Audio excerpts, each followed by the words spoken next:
Whoa. Do you recall the promise I made last week? The promise you made last week, Zero? I actually don't remember because I'm a piece of garbage. Chaos Dwarves need a buff, more like Little Grand Prix anything? Yeah. Alright. Grace is coming. Grace, the camera's off. Oh. I thought that's what you're waiting for. No. Alright, tonight we got a new player tournament. Whoa. Every column is the people. And then it's like the same people 4 rounds. So like 0. So only look at this then. Yeah, because see like 0, 0, 0, 0. Oh, I so, see. Okay, yeah, so just look at one thing. One column. Okay. Wow, I was gonna say that's a lot of people. Yeah. I mean, it's still a lot of people. It's still 14 people signed up. Let's see. So Grace is gonna pick her idea of the winner. I know my winner, but if you pick mine, I'll pivot. I like burnt toast, but it's spelled Toste.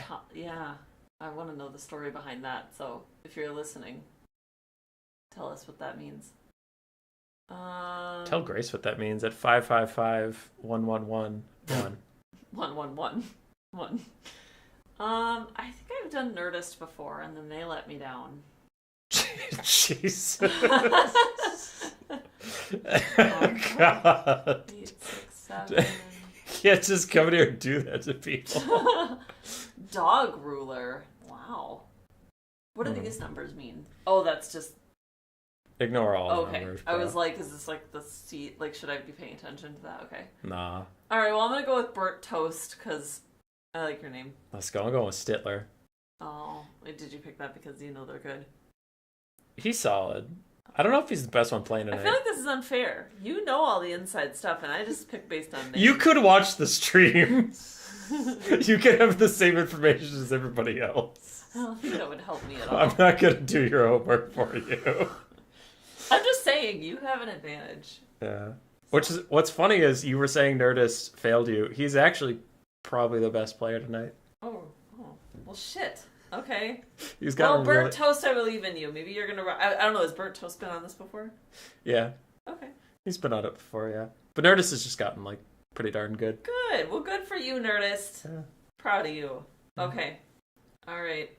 Good luck, burnt toast. All right. Bye, Grace. Bye. Okie dokie. 4 Swiss rounds, then we'll do some final stuff. Sound good, everybody?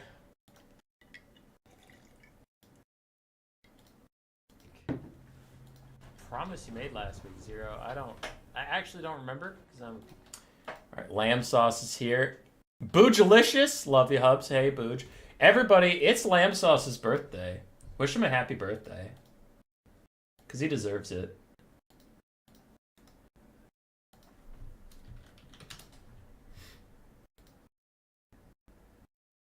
What faction does Grace play?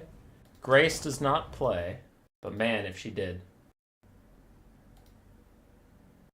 What's the email to send replays to? Can I also get the email? I didn't know there was one.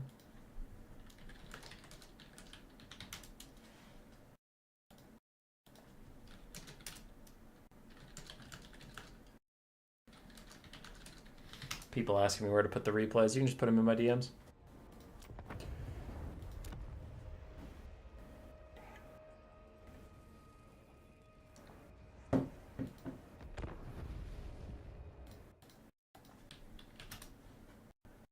I have a blocker up, right? Good. Good. So, we'll be casting games live tonight. Usually what I've been doing is starting the stream 30 minutes after the tournament starts, and then taking all the replays and just casting through them until we get to finals. We're going to try something a little different tonight. I'm going to cast games live as we go through. And I'm having everybody just send me one replay tonight. Just pick their favorite and send it to me. And we'll cast all of those. I won't pick which ones I want to cast and not. But that way we can still guarantee that everybody who wants one of their games gets one cast. But these have been getting more popular, which is great. But that old format's really struggling to work, where there's so many fucking people that they're all sending me replays. I can't cast them all. So then sometimes I cast like 4 replays of one person's because I find their playstyle interesting. And then someone whose playstyle I don't find interesting, I only cast 1 or 0 games, and that just feels fucked up. So hopefully this will be better. So everybody should just send me whatever one's their favorite throughout the night, and I'll cast them.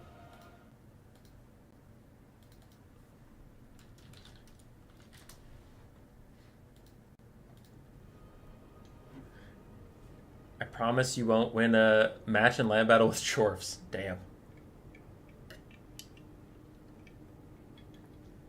Enforcer, that's true. I did just put up a camera of some rando. It's a random guy. We're here with Boone Tax Evasion. Waiting on his opponent, Bongo. Bongo.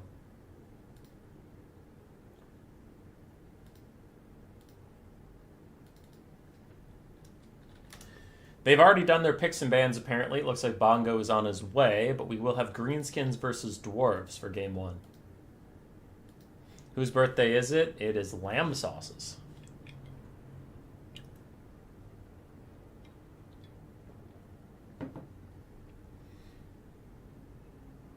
So we'll see how it goes tonight. I mean, if people prefer the replay casts, where I just cast like a crap ton of replays, rather than any games live at all, then we'll go back to it, but it doesn't hurt to try some new things.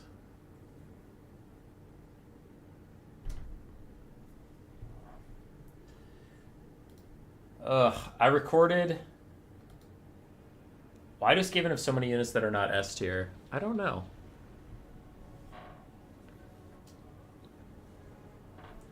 I recorded 20 videos the last couple days because I needed to make a buffer for moving whenever that's going to happen. It's coming up soon, but we don't have an exact date yet because we're still waiting on the people in the house we're moving into to finish moving out before we can hop in. But regardless, I didn't want to have to run out of videos while I was maybe moving, so recorded 20 videos over the last couple days. Got some good fun replays in there.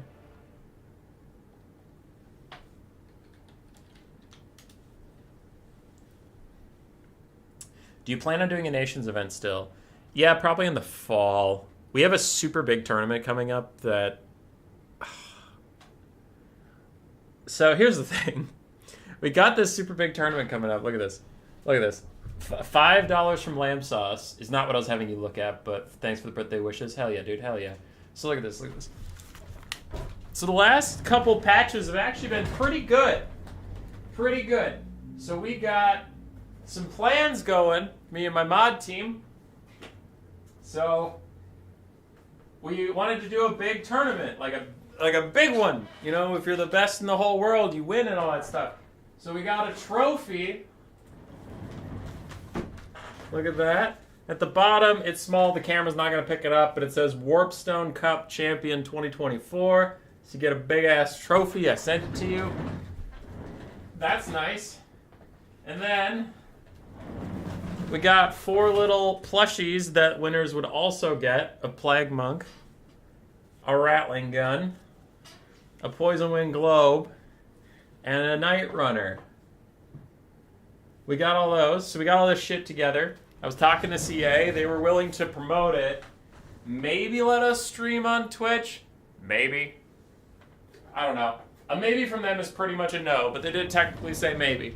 So we had like all this stuff together finally, and this type of event has been canceled between me and them like 3 or 4 times. But we were getting that all. And then it was supposed to honestly start last week. It was a schedule. It was supposed to start last week. But why didn't it start? Well, because this fucking patch came out, and it was ass.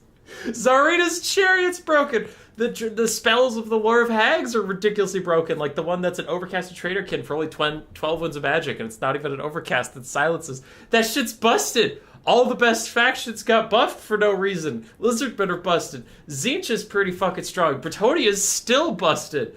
Grand Cathay is busted. Like, everything is fucking busted. And I'm like, we can't run a big tournament of this patch. This patch sucks. From a competitive standpoint. You know, if you're just playing some games, it's whatever. And you can still have some fun tournaments. But when you have a big tournament with a lot on the line, and you know everyone's going to be stressed, you don't want broken mechanics because you're just asking for problems, right? You're just asking for issues when people are like... You know, this fucking guy picked the Tsarina chariot and it was driving away from me and it killed my lord while it was running away. Oh, okay, that's bullshit. Ban that. Okay, well. At the start of this patch, when we had to put it on hold, Kairos still had regrowth. So it's like, Tzeentch got a bunch of buffs and Kairos still has regrowth. So it's like, what do? Do we run this big tournament with 12 different unit bans? Because it's like, okay, ban the Tsarina chariot, ban Kairos, because he used to have regrowth, ban Slans, maybe, because they're super broken, overpowered. Bretonnia is limited to one Grail Knight or one Grail Guardian or one Hippogriff Knight. Kislev, remember the Patriarch also used to have the AoE healing. Patriarch's also reduced to one of his 2 healing auras. Mother Ostanki is banned. Her spell is banned. Like, on and on through the list. It's like, so anyway, with all of these fucking bans, good luck, have fun, everybody. And it was like, fuck, let's just wait for a more stable patch. So, that's where we're at. I have the stuff ready to go. If CA ever releases a patch that doesn't require us to, like, hard balance 4 out of their 24 factions for them. Skaven should get a Dragon Regrowth Caster? Easy. Evaniel? I'm sorry. I do find Grand Cathay unfun and boring, but that could just be me.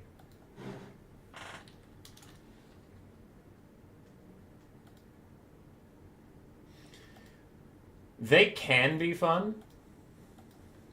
I'm wondering where Bongo went. They can be fun, but the most effective way to play them by far is just boxing up in a teeny tiny blob and abusing their harmony. So that's pretty unfun. So when I say that it is the most effective way to play Grand Cathay is unfun. But Cav Rushes are fine. Pike and shot builds are fine. Their artillery is some of the only artillery in the game that works, and artillery is my favorite unit type. So I do enjoy watching the Grand Cathay cannons go burr.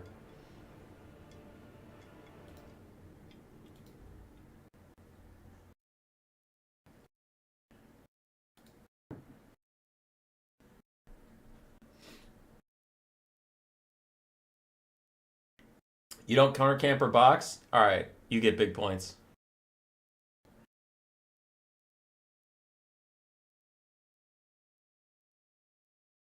Tequila Sunset actually plays Grand Cathay in a pretty fun way. We played Skaven versus Grand Cathay one time on stream, and he rushed me with double Jet Lions, and then... Do you have Yen Bow? Or did you use the Celestial Lion, General? So I think you also sent me in a replay of a Celestial Lion General using that -8 leadership aura to hurt Skaven. That's nice. That's interesting.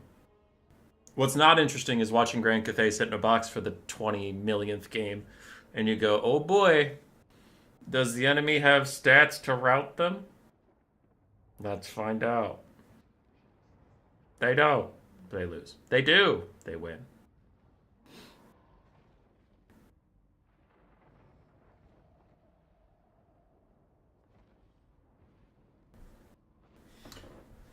You're sorry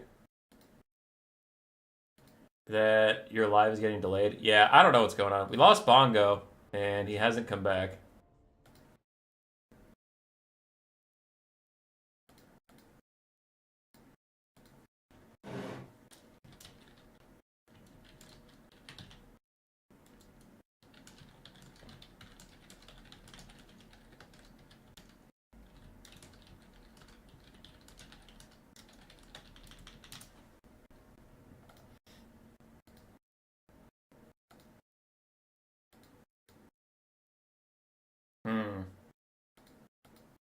Spartan has lost contact with Bongo.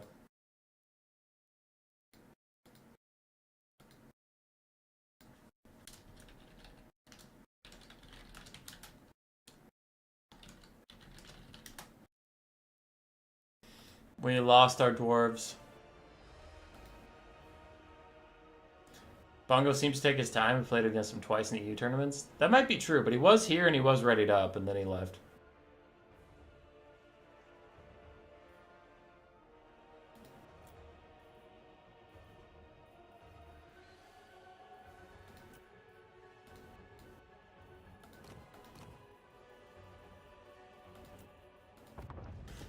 I backed out just to see if there were 2 under Empires. just to make sure that I didn't make that duplicate lobby. But no, I think Bongo just left. Give Cork and Mork a show.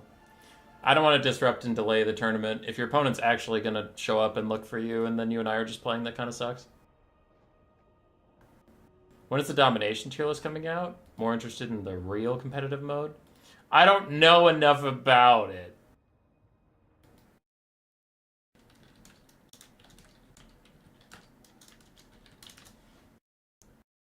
No, I actually just don't have any of the expertise to talk about domination. Like, I just wouldn't know what I was saying. I kind of get bits and pieces here and there just through talking to people who actually play the game mode, but then why wouldn't they just make the tier list? Could just give tax evasion the W? Yeah, it's possible.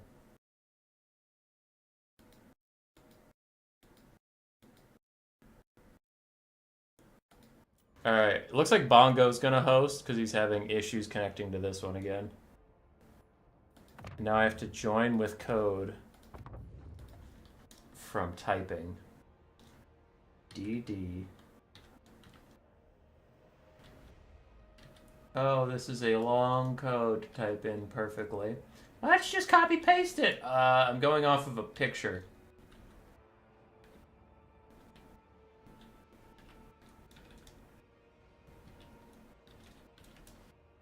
Invalid game code. God damn it! I typed it in perfectly. All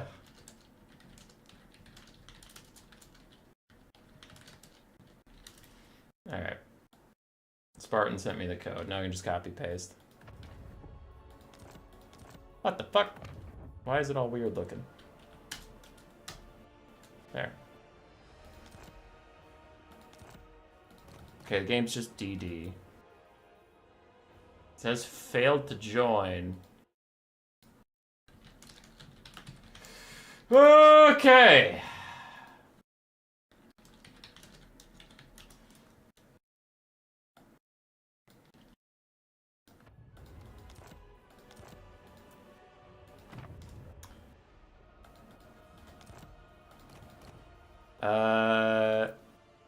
Yeah, I just keep failing to join.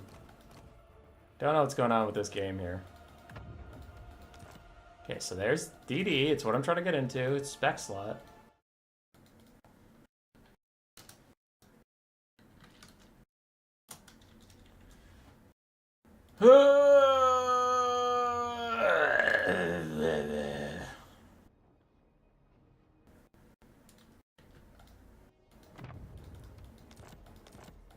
Oh, I hate live.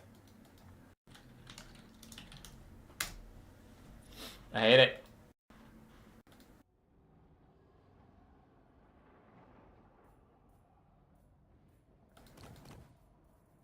So we found their lobby. They're allegedly both in there, but I need a spectator slot.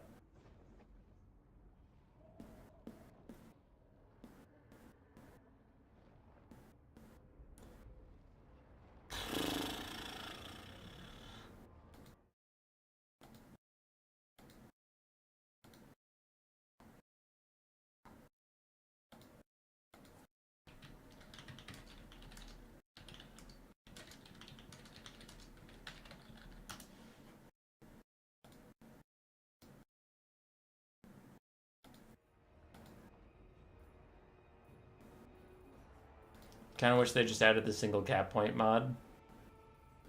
Yeah, if it was like an officially supported game mode, that'd be a lot easier, because it's hard to get people to play on a mod.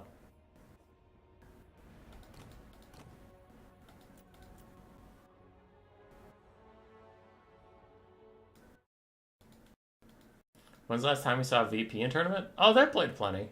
Yeah, they played plenty.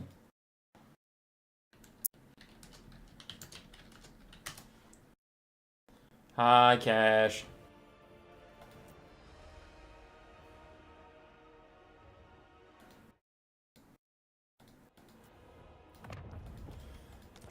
We're just waiting on a spec slot.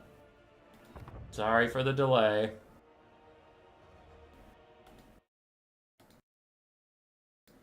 Okay. We're in. Please start the game. It has been 21 minutes. We can start our first game. Please. Oh, God.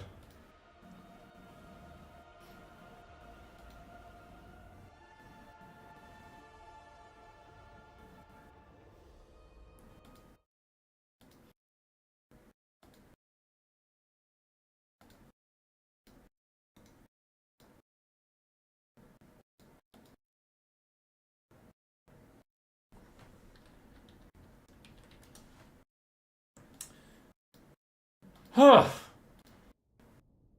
Okay. We're here. We have made it. Into game one. Dwarves Greenskins. Tale as old as time. Song as old as rhyme.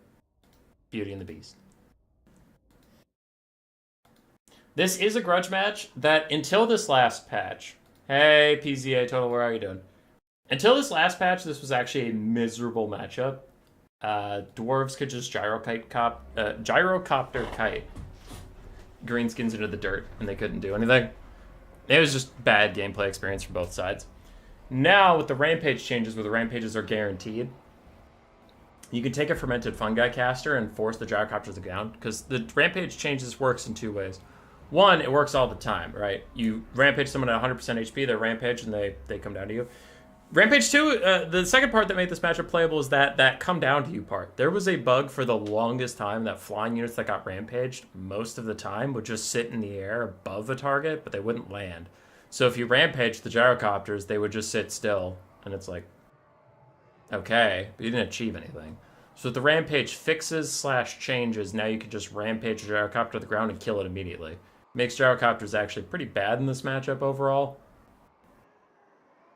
Which, that was the only reason the Greenskins couldn't play this matchup, was gyrocopters. So them being hard countered is pretty great for Greenskins.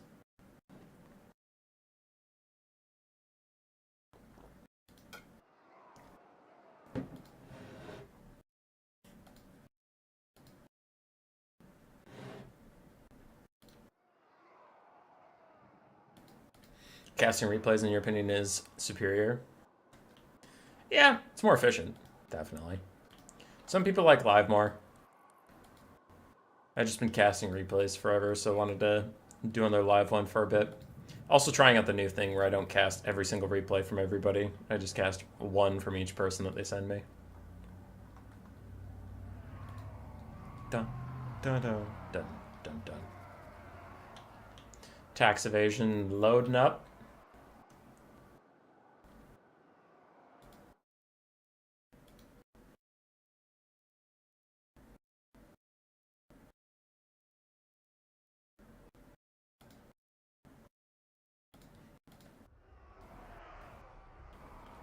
This way, Humo gets to yell at chat.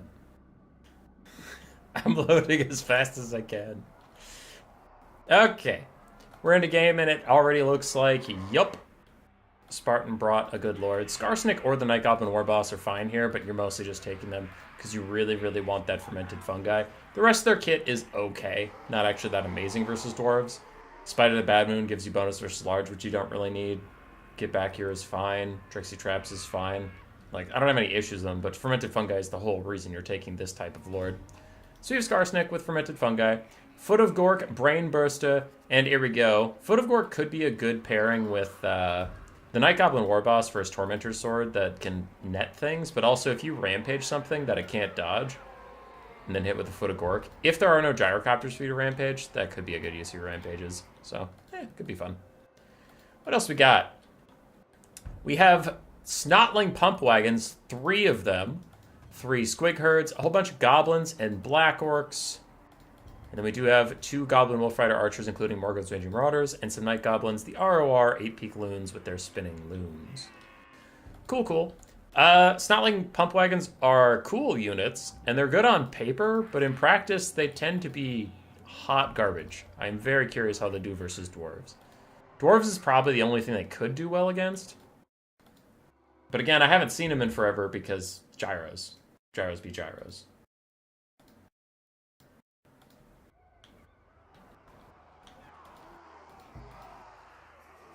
Playing against Changebringers would be miserable for the Greenskins without the Rampage buff. Yeah.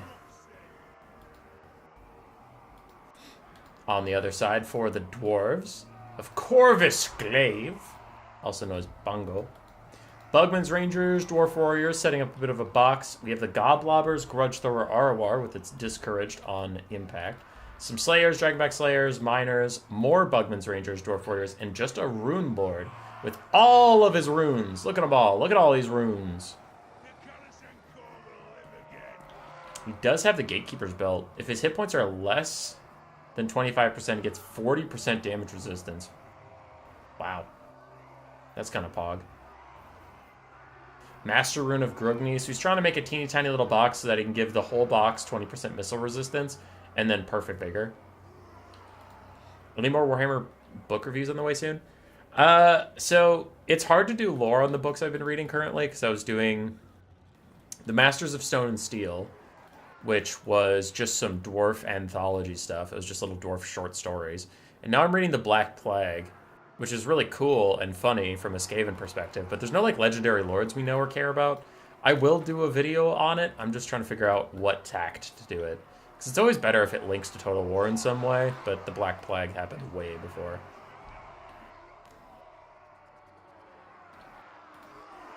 As far as the builds go, I think the Dwarven build is fine. If I was the Dwarven runecaster, I'd take like 2 or 3 runes max, not all of them. But just a heads up.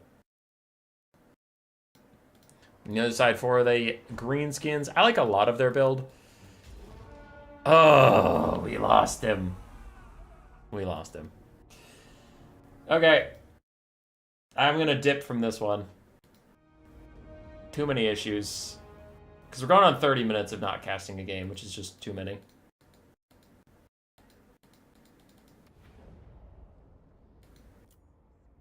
Alright, alright.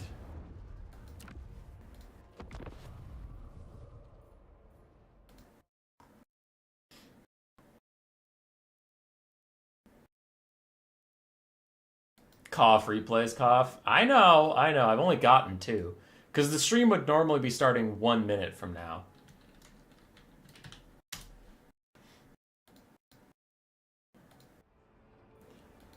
Alright, we'll cast one, the 2 replays I've gotten so far. We have Trogdor and Surprise. So for Trogdor, the Flatulent, taking his Wood Elves versus the Dark Elves of Thrak, the twins.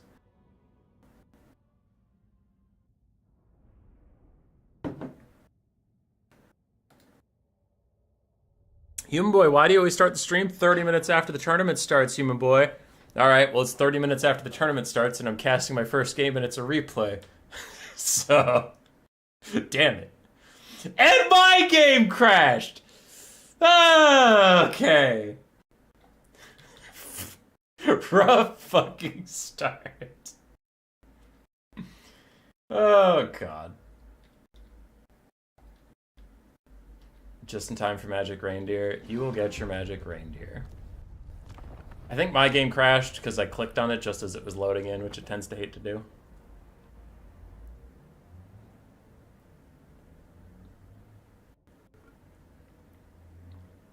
Alright, Trogdor the Flatulent versus Thrak the Twins.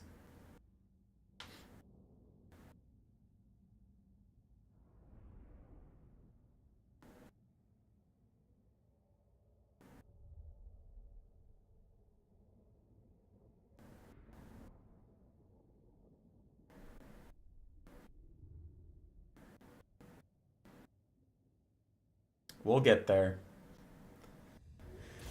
Dark Elves versus Wood Elves. An Elven match. So we have 2 Great Stag Knights, one of which is the Lost Sylvan Knights, a front line of Eternal Guard with shields, 2 War Dancers, 3 Glade Guard, all with Starfire Shafts, the Wild Hunters of Kuranos, and then a Drycha with only Melkos Mystifying Miasma and Pendulum for her spells. Cool. On the other side, we have 4 Dark Riders, all in the Vanguard, all with double bronze chevrons. We have 5 Dark Shards. They are unshielded, so the Wood Elves will stand a chance against them. Bleakstones and Dread Spears for our front line. We have a Firecaster with Piercing Bolts of Burning and Burning Head, Malice Darkblade, and the Siren of the Ruin Bloodrack Medusa. But the Dark Elves are going to have an issue with their back line being open. Now, their Dark Riders are charging up. It looks like both sides are going to trade each other's back lines. Where's the second Great Stag Knight? There you are. So it looks like both sides will trade each other's backlines, but I think that's actually more harmful to the Dark Elves than the Wood Elves. The Wood Elves will lose 3 Archers, but the Dark Elves will lose 5 and the Siren Red Ruin. Though the Wild Hunters of Kurnos do get caught napping, they were surprised by the Dark Elf flank.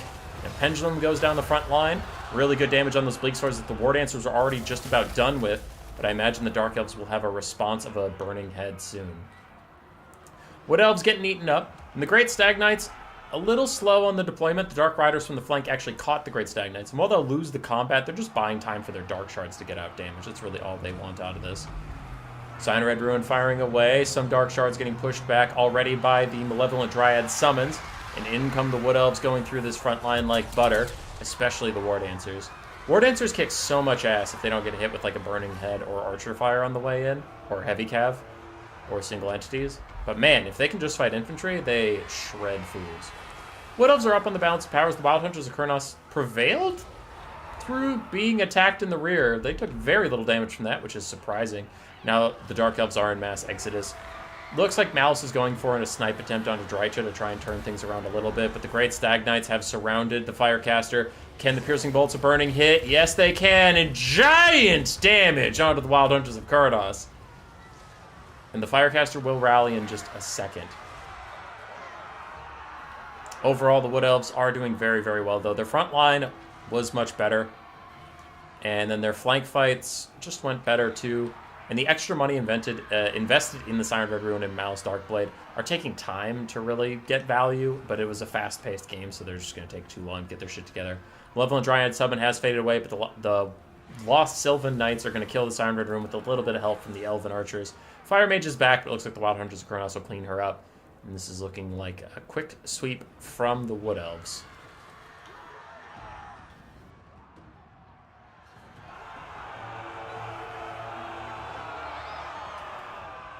Tatsuki gonna be one of those knights? Maybe.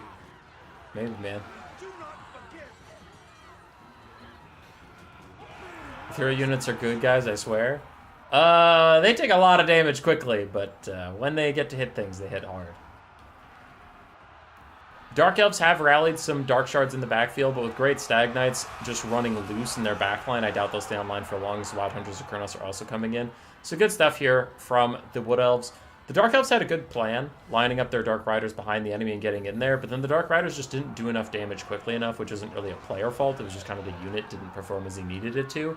So the Wood Elves withstood that assault, and then their Great Stag Knights did not have the same problem on the Dark Elf backline as they just rolled through it. But a bigger problem, too, was that the Dark Elf frontline didn't hold against the War Dancers at all, which, again, a lot of the Dark Elf money went into these single entities, which I think the Bloodwrack Medusas are better versus heavy armor slow factions that they can kite them out, but the Wood Elves either have light infantry or they have archers, both of which actually do pretty well into the Bloodwrack Medusa. You can see she does good damage if she gets to kite, so maybe cut her for this matchup, keep her for more heavy armor matchups. Malice is okay here. He's pretty hard to snipe out, and the Firecaster did fine, so probably cut the Bloodwrack Medusa. Get yourself a bit more frontline, and I think this build was fine. For the Wood Elf build, no complaints. It's pretty clearly doing what he wanted it to do. I think the Lost Sylvan Knights are a bit of a suspect pick, just because of how fragile they are due to being ethereal and whatnot, but if you can use them well, they still have really good armor-piercing values. They have Frostbite, so they can stop stuff from getting away from you. They're okay. You just have to be super careful with them, which it seems like he was.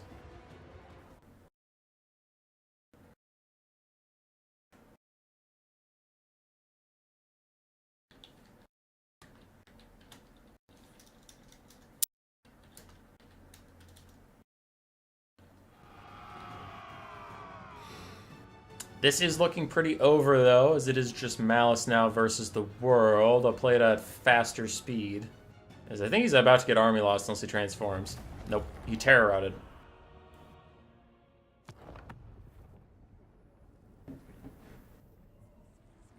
Good value on all the cavalry. Archers did pretty well as well. War Dancers getting 140 and then 71 kills versus other elves. There's no real chaff, right? Any kill is a good kill. So yeah, just GG.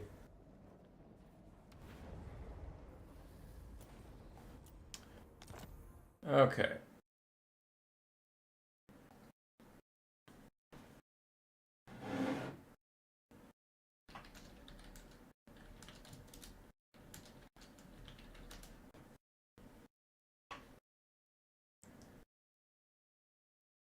Oh boy.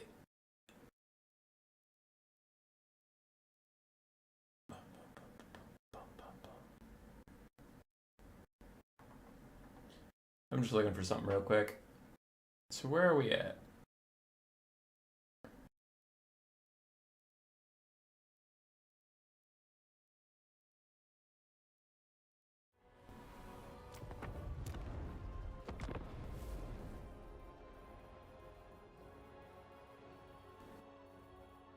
Some guy's wife is dead.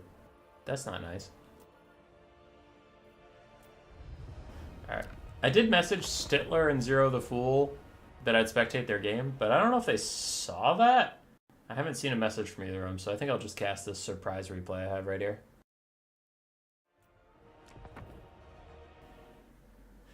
Ah, shit! They just messaged me! I'm coming! We'll catch you later, Changeling versus Grombrindle. Which seems pretty funny. Who the hell did the Changeling turn into? Is it Kugab? But he has a cultist, right? He doesn't need a caster. Who the hell does he turn into? Well, now I want to know. Am I allowed to see? Transformers into Torox the Brass Bull. Those are some brass balls. Oh, that's funny. Okay, we have a live game between Zero and somebody. Now you might be wondering why the live stuff at all. If I only want one replay from each person, there will be a lot of downtime in the stream because people won't be able to send me stuff quickly, as they'll be assessing what's their favorite game so they can send it in. So I was just going to catch some live, too. Buffer out the time a little bit.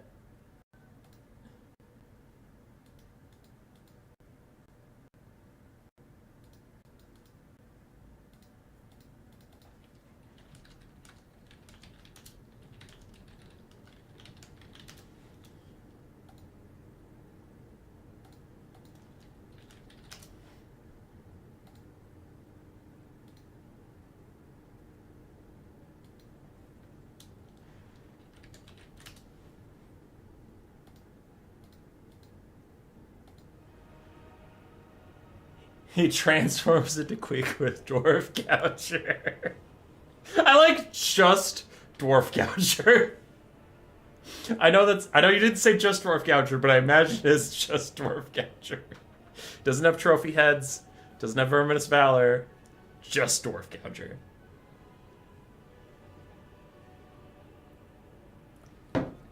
Lol guy, I haven't received word from Bongo yet.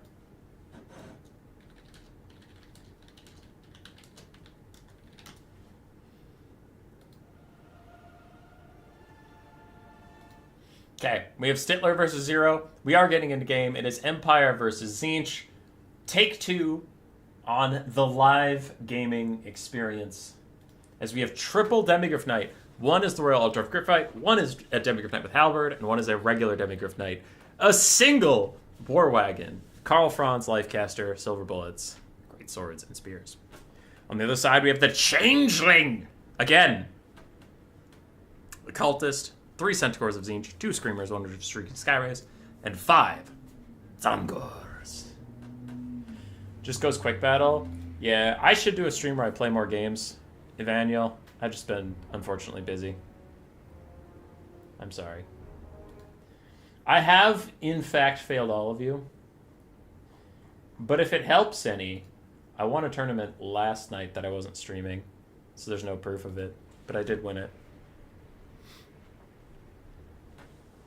It was really funny, too. So I was talking to my opponent, Sipa, and I can be a shitter, and I sometimes put on a personality for YouTube to be more entertaining, but I won't do that here because I actually want to give my opponent some credit. Sipa raced, and then some people from ODM have all been playing Skaven versus Ogres, and they've been kind of telling me that Skaven aren't as bad as I've been saying they are, which is probably true. There's other ways to play Skaven that I don't usually play. And those ways are maybe stronger than the way that I play right now. But I was like insistent that Ogre Kingdoms versus Skaven is a bad matchup for Skaven. It's terrible. And VOD was trying to tell me that it's actually very good for Skaven. And again, like to his credit, Sipa was fighting me last night in this tournament final.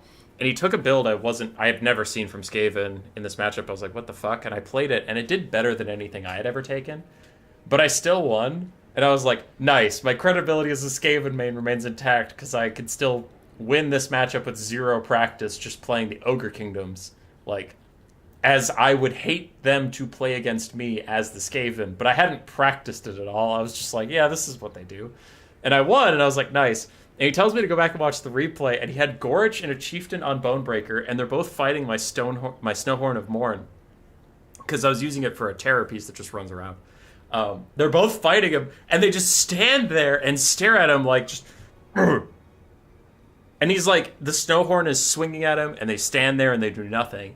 And then when the Snowhorn runs away, they follow it, and they're keeping up with it, but they're not attacking at all. They're just following it. And then later I have my Iron Guts surround them, and Gorich and the Chieftain again just stand there and stare at the Iron Guts surrounding them like, what do we do? I don't want to swing. What do we do? I don't know what to do in this situation. They just like AFK, even though he's giving him constant attack orders. He's like, so that's why I lost. It wasn't the build's fault. It was like this dumb bug. And I'm like, fair, but also, yeah, they're bad models. Like the Mutant Rat Ogre is the model they're based on, and it's fucking terrible. It just gets knocked over all the time. So I'm not shocked that the Skaven monsters suck ass. I'm now learning why they suck ass, but I knew they sucked ass. I just didn't know they T-posed on stuff. I just knew they never did any damage, ever. But we're off to the races, ladies and gents. I went over the builds in the build screen, so I didn't actually need to do it here. Democrats with Halberds get into a 3v1 fight, and they are taking a ton of damage from the Centaurs of Tzeentch and the Screamers. They aren't enjoying it at all. They might have to fall back, because these other Demigryph Knights are trying to help them out, but they're kind of waddling around this fire, which is not working out for them, unfortunately. Elsewhere, War Wagons are just shooting at the Changeling, who has not transformed just yet, and the Zongors of Tzeentch will win versus the Spearmen, and they will lose very badly versus the Greatsword, so it really depends on what matchup they take, if they're going to do any good. Is that the Cultist of Tzeentch? He's on a War Shrine! Oh! Okay. I don't know about that. Whatever. Seems fine. Demigryph Knights still in this fight. Where did the second unit go? Oh, they're trying to get around and get a flank, but that Brazier got in their way, so now they're still trying to set up the rear charge. They'll get it done, don't you worry. It's just going to take a lot longer than they thought. Franz dives in onto Zongors, who are beating up his spearmen, and he gets in a fight with the Cultist of Tzeentch. And there is Torok's baby running in, cleaving through some fools. Meanwhile, the Royal Altdorf Gryphites take a terrible fight with the Centaurs of Tzeentch. The Centaurs of Tzeentch are one of the best things that came out of the DLC update. Like, they're such a fun unit. They have strong aspects to them that make them good, but they also have a lot of counterplay, which makes them not toxic. Centaurs of Tzeentch are going to rout. Screamers taking a lot of damage. Can they be actually demonic instability crumbled? We will see. War Wagons get caught by the Zongors. They will need to fall back. There is no excuse for them getting caught. It is just a bit of a whoopsie, as Torlox takes volley after volley from the Silver Bullets. Now, he has Brass Body, and he has a natural missile resistance. So he's pretty resistant to the damage coming in right now, but oh boy, that is still so much damage. And the Centaurs of Tzeentch both terror-routing away from the Royal Altdorf Gryphites before finishing them off, despite the fact that they were in a good engagement. Their cowardice just bellies their effectiveness, unfortunately for them. One of the Screamers is fading away, and that will soon leave the Shrieking Skyrays, but a Fireball tried to come in. It did not manage to hit, but it does allow the Wand of Whimsy passive on the whole army to come through. So far, the bounce power is actually in Tzeentch's favor. I think it's because their front line is winning, and they've done a lot of damage on the flanks, but actually I would rather be the Empire in this actual situation. Torok / the Changeling is in pretty bad straits right now. He needs to probably just back off. He needs to spend the rest of the game in the woods. As much as it sucks to say that, he needs to spend the rest of his game in the woods just to not cause his army any issues. Franz and some healthy Demigryphs are about to rejoin the fight, but the Zongors of Tzeentch are beating up on the Empire front line, and that is really the only thing going super well for Tzeentch right now. They've caught up to the Silver Bullets. Stittler's starting to fall back a little bit. War Wagon's down to 2 models out of 4. And the Cultist of Tzeentch is also an artificial balance of power influence, because on his chariot thingy, he is not nearly as good of a combatant as the game seems to think he is. And we have healing for the Empire, that's right. We do have a healing caster that can regrowth Franz with the Royal Altdorf Gryphites and make things a lot better. Bolt of Change is going to get big damage on the Gryphites and the Life Caster here. That was actually pretty huge as far as the Tier 2 army ability goes. War Wagons get caught again, this time by the Centaurs of Tzeentch, and they get obliterated outright, and the Silver Bolts are starting to rout now. So the Empire needs to do a little bit more kiting, a little less standing. I know it is noble and heroic to stand and fight, but also, please run away. Running away is a very PogChamp thing to do in this day and age. Stand your ground, Reikland, Runefang, and Overcasted Regrowth going to help out Franz and the boys. Speaking of the boys, other Demigryph Knights running up. They're going to rear charge some Zongors. We'll see how that goes for them.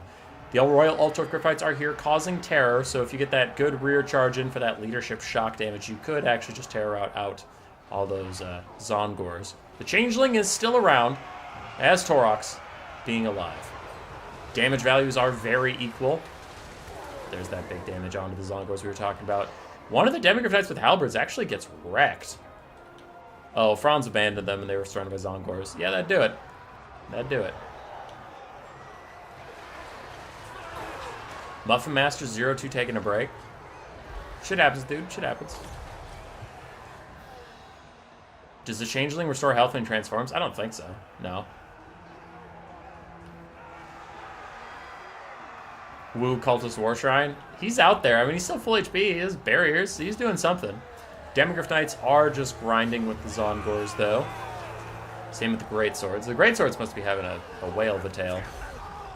500 value. Still working on it, but not doing as well as I honestly would have thought. Franz probably just has to dive the Changeling at this point. Take him out. Tank the leadership of Tzeentch. Oh, no. Zongors caught the Jade Wizard. Run, Jade Wizard! He's trying to. But yeah, Franz just has to dive the Changeling Torox. He needs to kill him, lower the leadership of Tzeentch, and then that'll make them all terror out, and then you can win this game. Looks like he's going in now for Torox, landing on him. Galmaraz is popped. Misses his first attack. A fireball hits Torox on the way out.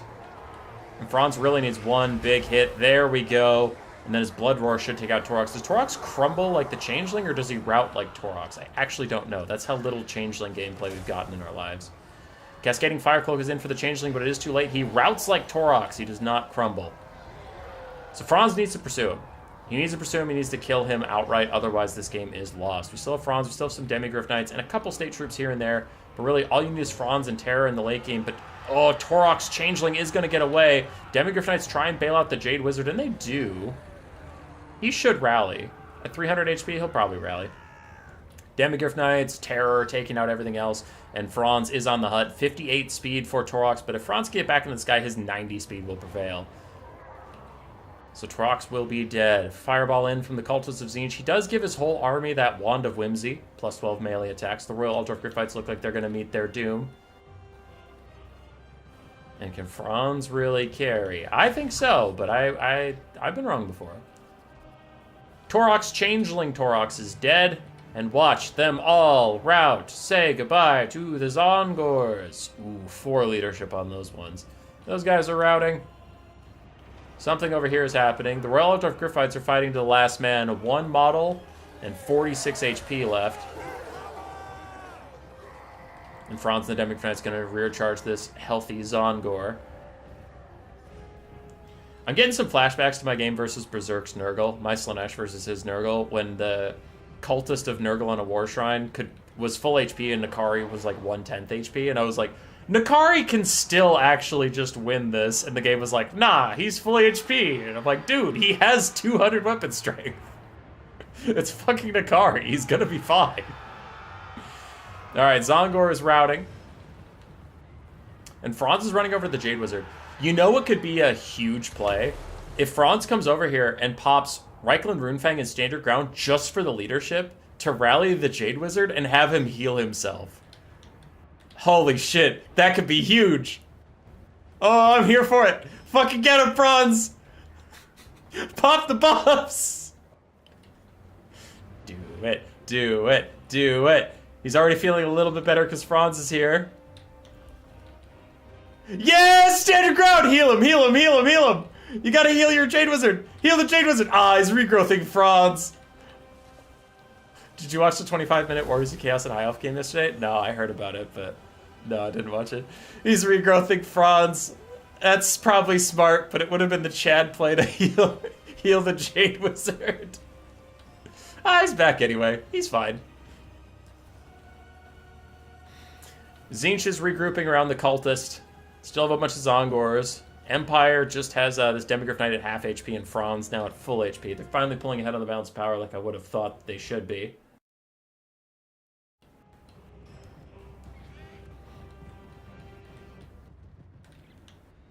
And Franz is trying to run down these Zongors over here. Damage value is extremely even. Oh, but he got too greedy and he dug too deep! He didn't heal him before, and now an Earthblood comes out for him and the Demigryph Knights, but a Fireball just smokes him and is going to take the Jade Wizard off the map. The Empire just gets the health it gets now. I think that'll be plenty, for sure, but we'll see. Ooh, never mind. Cultist Tzeentch has the Favor of the Ruinous Powers, plus 10 leadership for everybody around him, and he does have the Encourage aura from just being a hero. I think he does. Yeah, he does. So these guys are getting some decent leadership buffs, even though their Lord is dead. They have the -10 from Lord is dead, but we'll see. They're cowardly beastmen. These guys are going to rout on impact. They're already so close to dead. Cascading Fire Cloak onto that unit, but they're going to rout regardless.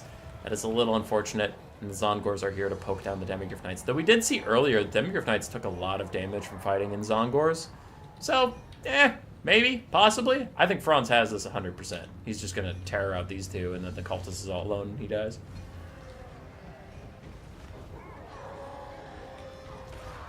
Franz is in.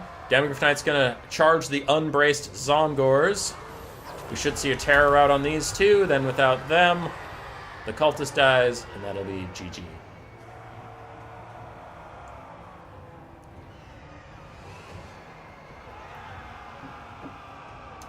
That was class. That was a classy replay, gentlemen. The Cultist is not ITP, by the way. He's actually about to terror out too and just end the game. Demigryph Knight rear charge should cause the terror. He's up to 46 leadership. In comes the rear charge, and Franz actually gets back into the sky. Now he's going to refresh his charge onto this Cultist, and that should be it. I love how, like, his leadership's just accordioning. It's like, 49, 12, 49, and back to 5. Terror routes, GG.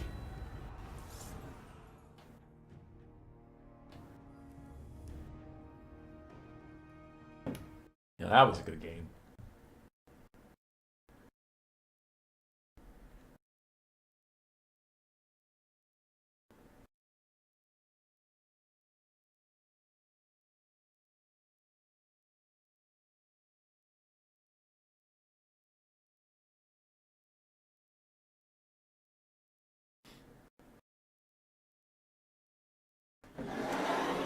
Alright, one sec. You in game or in lobby?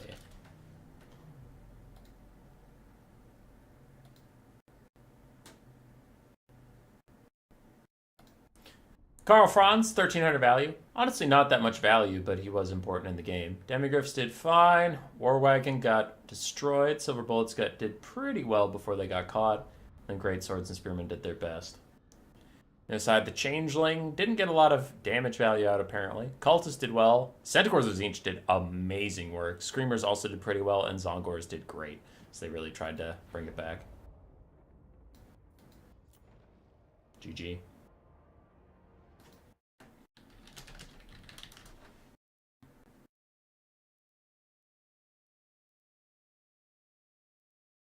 Probably would have been better with the Chaos Lord instead of memeing.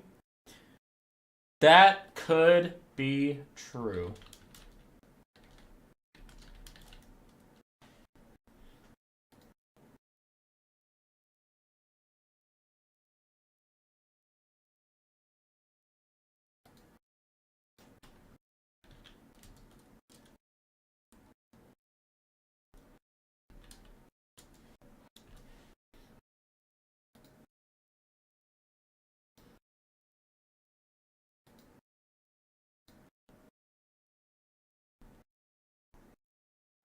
I have to refresh the bracket. Give me a second here.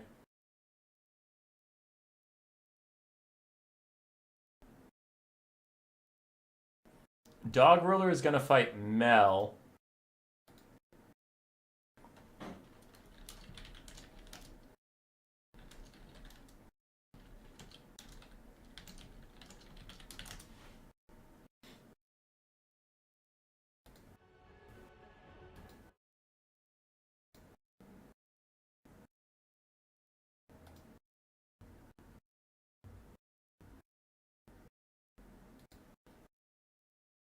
What do you mean 4K gold Torox is not ideal? It's true. It's true. I was a little suspect.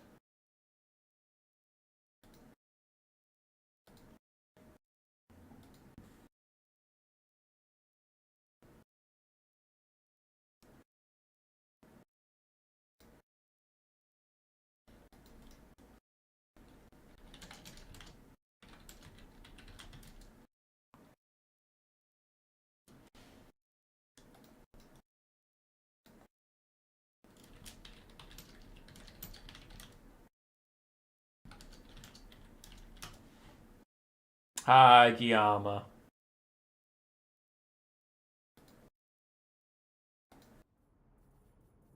Alright, we'll have Dog Ruler and Mel in just a second here. They're setting up a lobby at this moment.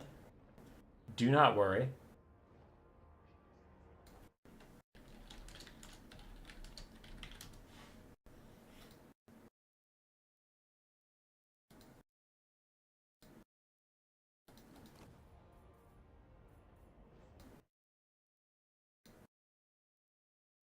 Where is replay file?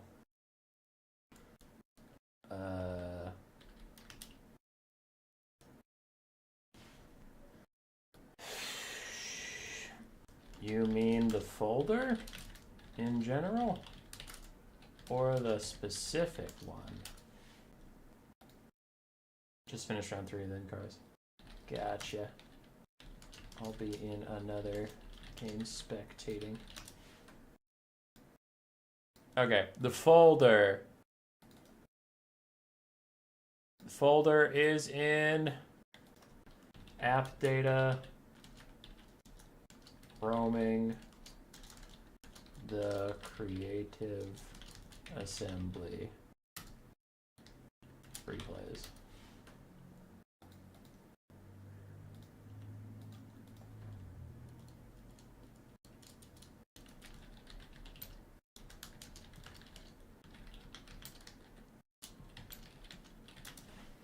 Okay. Let's up somebody find the replay folder. I have gotten the code to Dog Ruler versus Mel. We'll be joining in just 1 second here. No, I don't want to be the host. Not the host. I don't want to be the player. Is Kislev cav abuse common nowadays?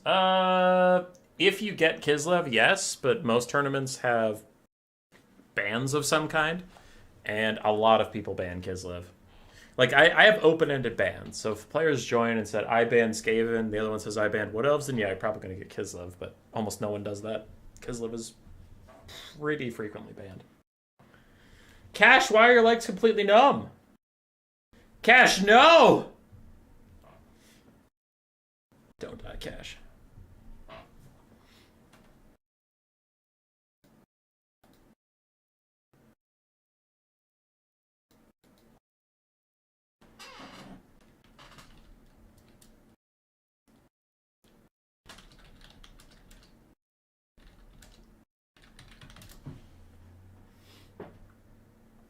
Banning Skaven Keck.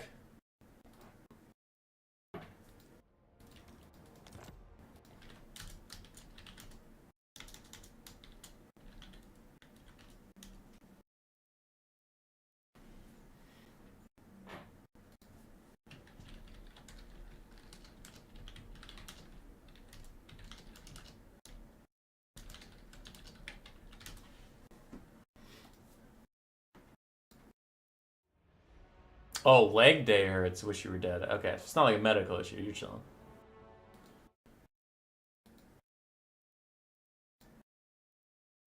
Leg day does hurt.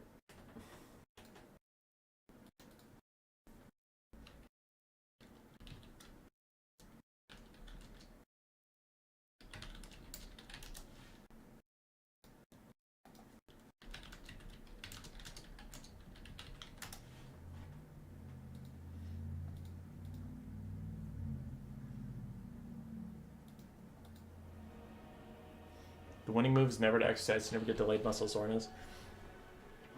I know you all are going to put on your PhD hats and doctor me over the internet. I'm fine. But I do find that I often get more sore the day after.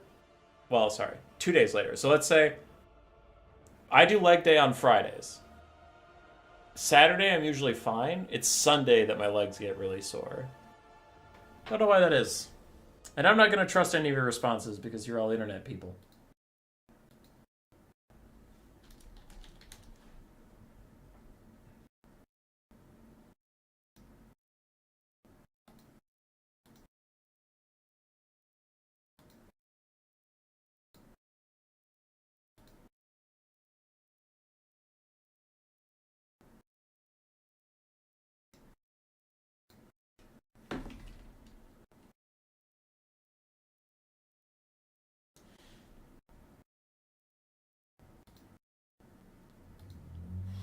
We have Thrak, the twins, versus Dog Ruler. Oh, hey, we saw Thrak earlier today. Versus Trogdor the Flatulent.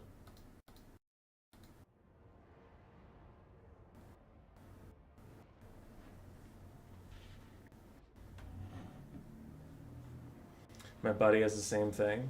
Okay. Okay. Alright. Wicked. Coming in here. Making me feel bad.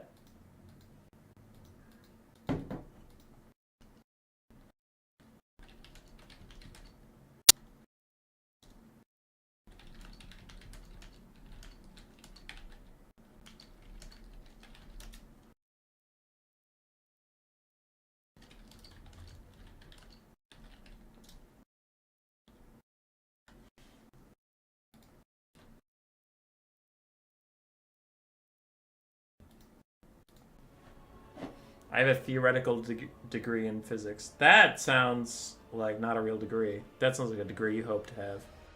Actually, that would be an aspirational degree. A theoretical degree is different. What if Dog Ruler is a cat? And it's a ruler of dogs, not a dog that is a ruler. Yeah, take that.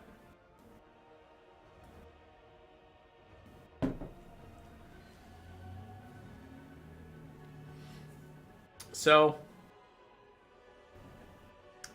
when is the next U.S. new player tournament? You mean like the one happening right now? 2 weeks, because next week will be EU. Then the week after that will be U.S. again. The week after that will be EU again. How many of you people here have played League of Legends?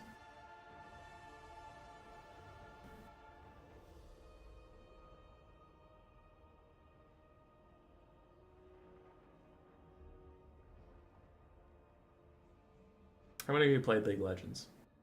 Hands up. Hands up in the chat. This is a safe space. No one will yell at you.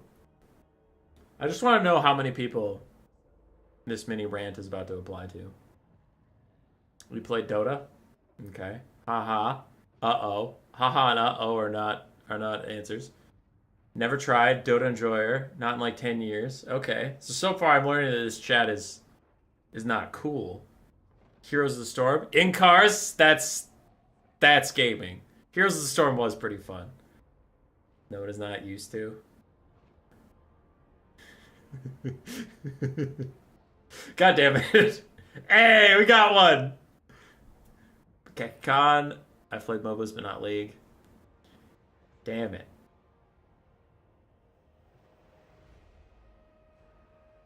I've been playing some League here and there because I've been really busy recently with like getting the channel caught up to a point where I can move and it won't go dark, and then also getting some stuff ready for the move and getting stuff ready for a wedding and getting stuff ready for the new job. So I've had like pockets of like an hour here or there to play games, and I've been playing some League of Legends occasionally because it's just easy. I don't have to start a new game or like pay attention to the plot. I just play it. And man, I'm regretting it. Hi, Fat Kid at Recess. Played about 1,000 games of Heimerdinger. So, I'm struggling. I'm struggling because people are stupid.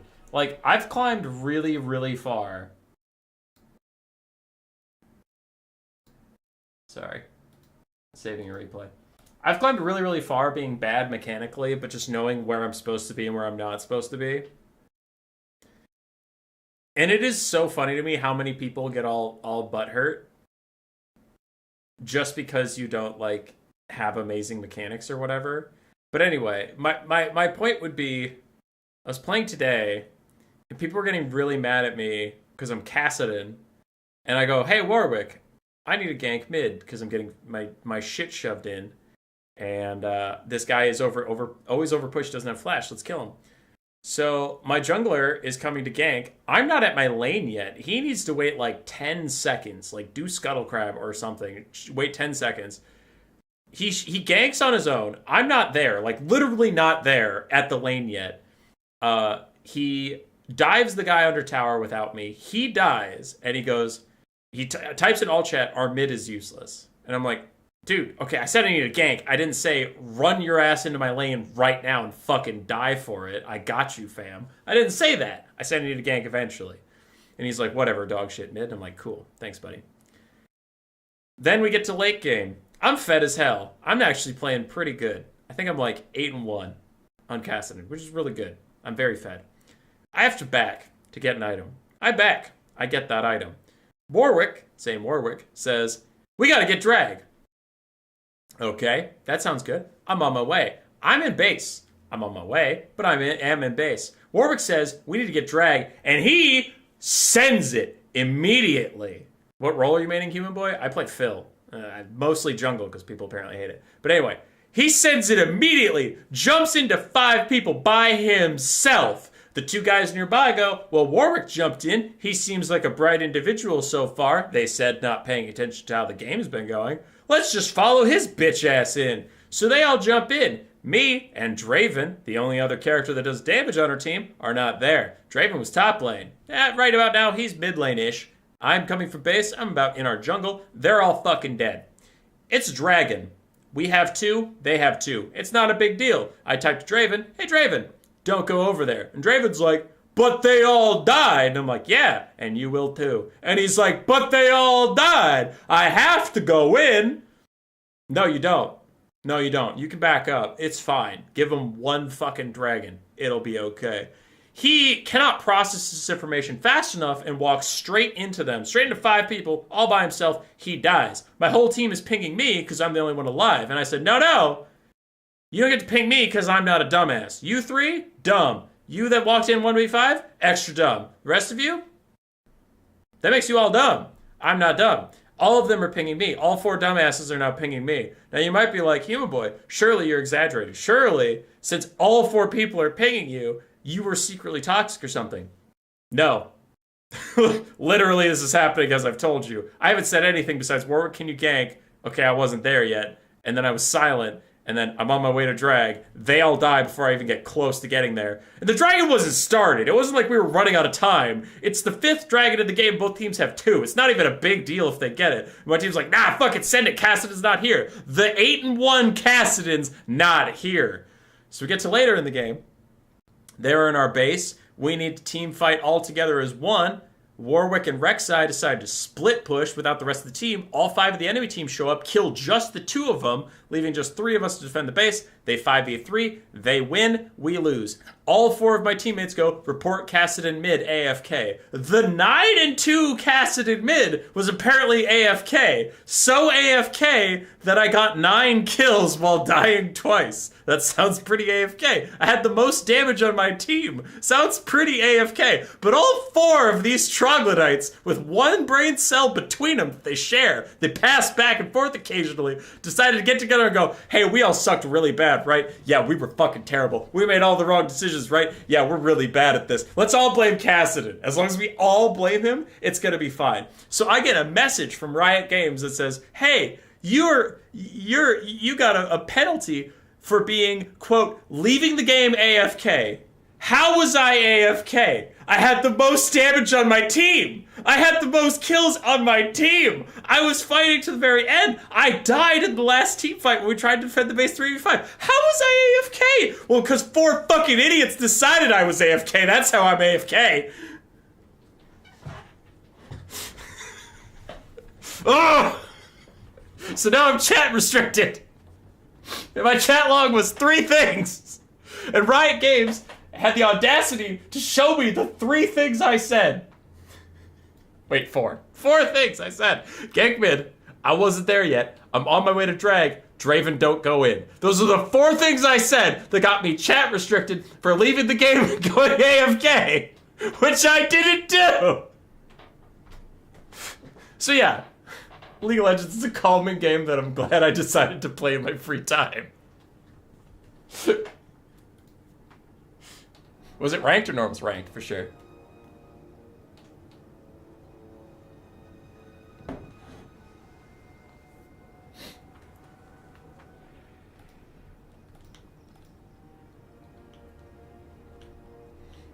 Spoken like a true AFK human boy. Yeah, so I thought that was pretty funny that I ended up getting chat banned. Okie dokie. For Thrak the Twins, we seem to have a pattern with his builds. He seems to really like Bloodwrack Medusa, Fire Sorceress, and Mouse Darkblade. To back him up, we have some Dark Shards, Blackguard for Daggerond, and Dread Spears, and then a whole bunch of Cold Knights, 4 of them.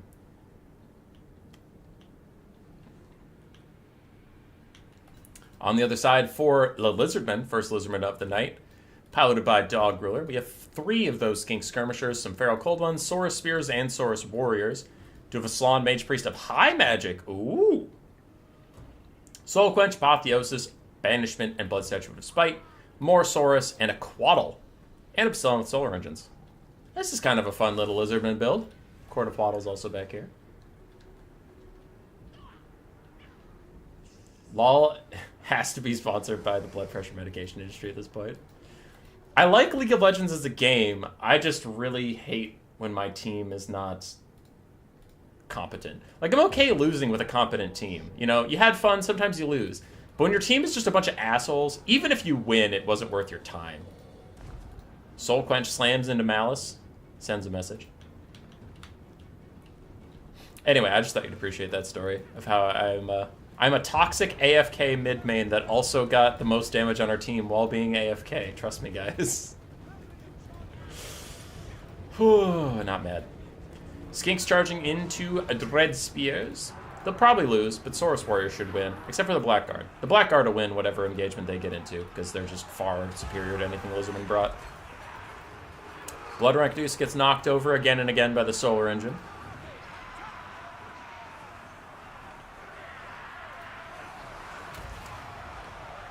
Big D.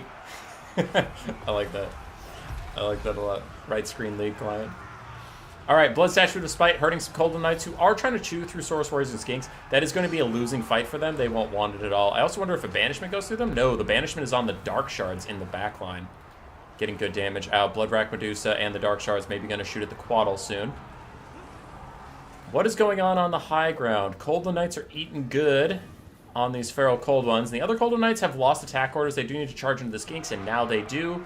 They'll kill these guys eventually. I wonder how much damage they'll take doing it while the Skinks fire back at them. But it looks like this side of the fight is going well for the Dark Elves. The left-hand side is going better for the Lizardmen. The center is quite undecided as both sides are taking a lot of damage over there. Blackguard and Cold One Knights doing their best to fight against these Saurus as Malice also dives in, so that's going fine. Bounce power is about 50... damage value is about 50-50 right now. Both have done equally good amounts. And Dread Spears are chasing around the Slann. They've been chasing around the Slann this whole time, though. As a Piercing Bolts of Burning is going to hit the Saurus Warriors. Piercing Bolts of Burning! Hey! That's good damage. It's about a quarter of their HP. Not bad. What's the undercast of that spell? 11? Okay, that's not as great, but it's fine. It's fine. It's just not, like, amazing.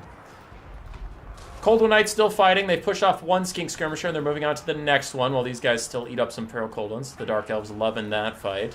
Saurus are going to beat up on the Dread Spears. Slowly but surely, they're getting there. And the Slann has successfully escaped away from his Dread Spear harassers. Now, unfortunately for Thrak the Twins, his Medusa is in a fight with the cohort of Quaddle, and she will lose that fight. Dark Shards are back. They're shooting at the Quaddle for now. And Golden Knights still stuck on these Saurus Warriors. They really need to peel off this fight and go save the Bloodwrack Medusa. One, they want to fight the Croxicores anyway. Anti-large, armor piercing, all that stuff. But also, Saurus Warriors are not really the target they want to deal with too much. Solar Engine's going to just constantly provide that debuff. Malice is running into the Slann Mage Priest of High Magic. And there's nothing the Lizardmen really have that can peel him except for the Cohort of Waddle, who appear to be busy doing something else. I would like for the Dark Shards to offer a little bit of damage onto them. A Blood Statue of Spite's going to hurt the Cold Knights who are charging in. Is Murderous Prowess popped? Yes. That'll keep the Cold Knights in this fight for a little bit, though they do take a lot of debuffs at once. Blood Statue of Spite plus the Soul Quench plus Dazed from the Cohort of Waddle. Really bad time to be a Cold One Spear Rider, but the Court of Waddle are taking a lot of damage in return. Dark Shards really need to turn and loose onto those guys. Another Piercing Bolts of Burning? No, this is from the Slann. What is this? Oh, it's a Thunderbolt from the Quaddle. Okay, I was juked. I was deceived. That's fine. Court of Waddle taking a ton of damage. Blood Arc Medusa and the Cold One Knights going to rout. But there is no healing on this Lizardmen roster. They didn't bring any. So the Court of Waddle are permanently damaged. Cold Knights did prevail on that top side. They need to now take that advantage and roll downwards with it. And Malice is still fighting the Quaddle. Blackguard and Aggron taking a ton of damage from the Banishment. Oh my god. But they lived for now. Apotheosis. Why do I keep saying that? Soul Quench onto Malice, but he jukes it. He jukes it. He's running over to fight these Skinks and Saurus and whatnot. I still really want him to just chase the Slann around. No one can stop him from doing that. Is Malice going to be able to carry this? It is a distinct maybe at the moment.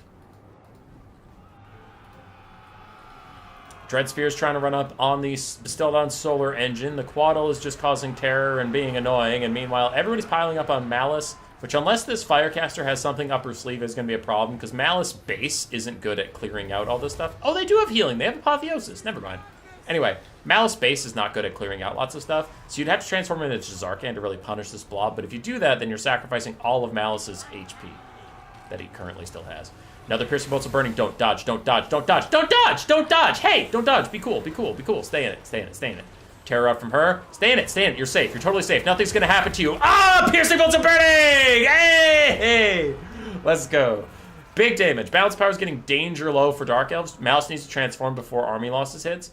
So that way, one, he keeps his supporting elements, because if Army Losses hits and then he transforms, I mean, they'll all still be shattered. But also, if he starts transforming after Army Loss procs, he loses that race. He will not transform in time. Solar Engine still poking down Malice. Firecaster getting beat up. Malice is going to dive into the back of these guys. But these are Saurus Warriors. Quick Burning Head. Oh, she got knocked over. No! She can't be terror-routed because she was just terror-routed a second ago. There's another Burning Head. She's using it just for the leadership debuff so she can get rid of these Cohort of Waddle with Malice. If he has that Demon's Blade curse of his that also lowers leadership, he might be able to push the Cohort of Waddle out of here. Doesn't look like that's going to be the case. Is Blackguard and Aggron are doing well. There's an Apotheosis to heal them up. They're currently on fire, so they're going to get less healing. Malice needs to transform soon. Once again, so the Blackguard and the Cold One Knights don't shatter because they think Army Losses is happening. Dark Shards are getting shot. They're going to rout, and if they rout, the balance power might go really, really low. Come on, Malice. He's playing risky, though I don't think this is necessarily the wrong thing to do. Like, if he doesn't get Army Loss, then this risk is worth it, but it is a risk. Oh, he's got to transform right now, or he's going to lose all of his army. Come on. Come on, transform. Come on. Do it. Do it, you fucking coward. In comes the rear charge from these guys. There's the Demon's Curse, the leadership debuff. A little too late to rout the Cohort of Waddle in pairing with that Burning Head, but some Saurus Warriors are going to rout. Cold One Knights are peeling for a lot of stuff. The balance of power is super fraudulent. It is so fraudulent. The Dark Elves have so much life left in them. Don't you fucking Army Loss them. Thrak! Thrak, transform! Transform, Thrak, you're gonna lose everything! No, dude, just turn! Just turn, buddy!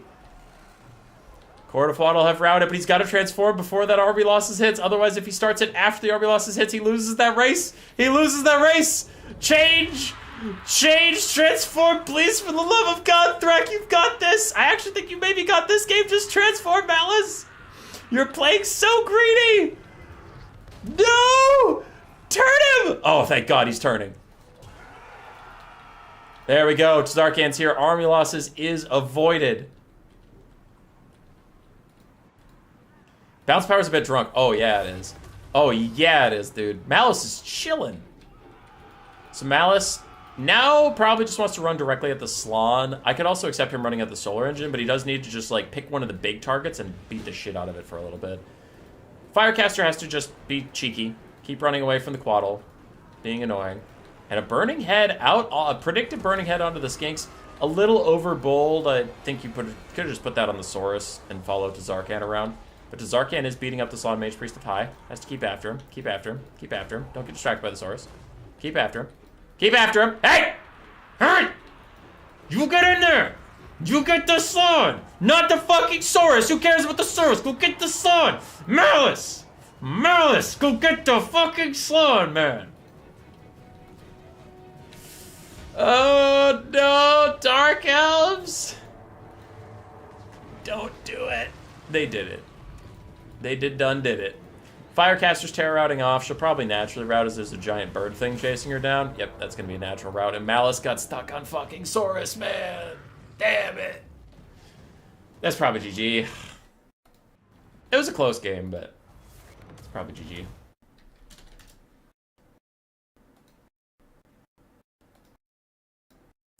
Flying Taco messaged me. Why?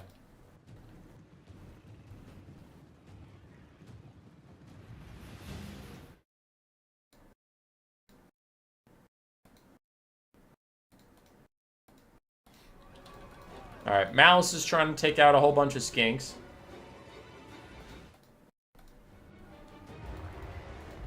He's getting poked down by Bastildon. Bastildon's out of ammo. Malice is now going to fight the core of Waddle.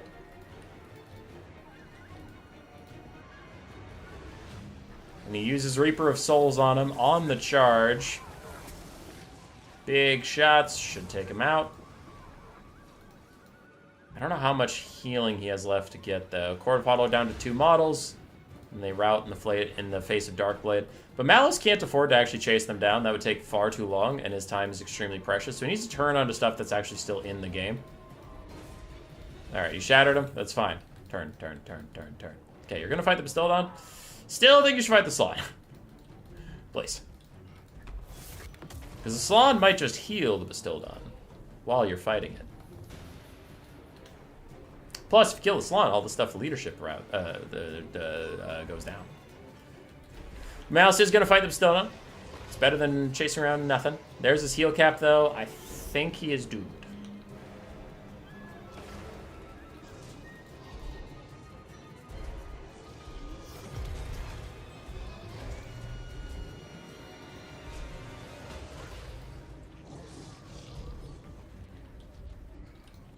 Mal's trying to fight the Bastildon. He's getting some decent shots on it here and there, though Shield Dilwins gives it some damage resistance. And if he has a Reaper of Souls up, as soon as these Saurus get into range, you could pop a Reaper of Souls. One for a good heal, but also just to get rid of these guys. But it looks like the Saurus are going to realize that and start to walk away, and Mouse is even going to go chase them down.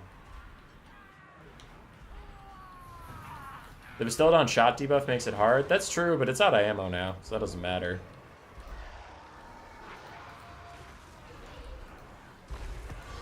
There's the Reaper of Souls, hits 3 units, that's pretty good. He's healing up off of it. And the Bloodstorm. Good damage out on the Skinks and the Saurus. Skinks get cold-blooded to stay in the fight. Saurus just have really, really good leadership, so they're fine. And that's GG. Maybe, if Zarkan had been able to stay on to the Salon instead of getting distracted earlier, maybe they could have won it, but it does look like the Lizards were just able to prevail. Dog Ruler is up about 3,000 on damage values. It's not even like healing is crazy and stuff.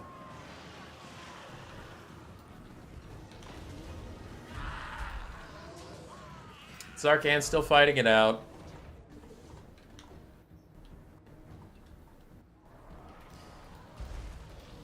Stildon's actually kicking his ass. Stildon Solar Engine paying for itself. What now?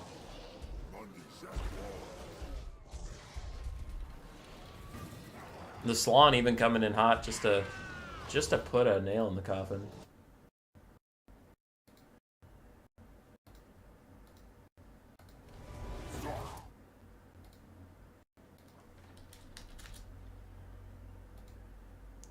Akir sent me a replay. You dare! Malice is dead.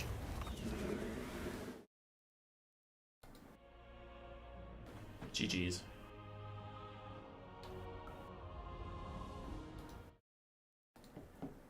GG's, brothers.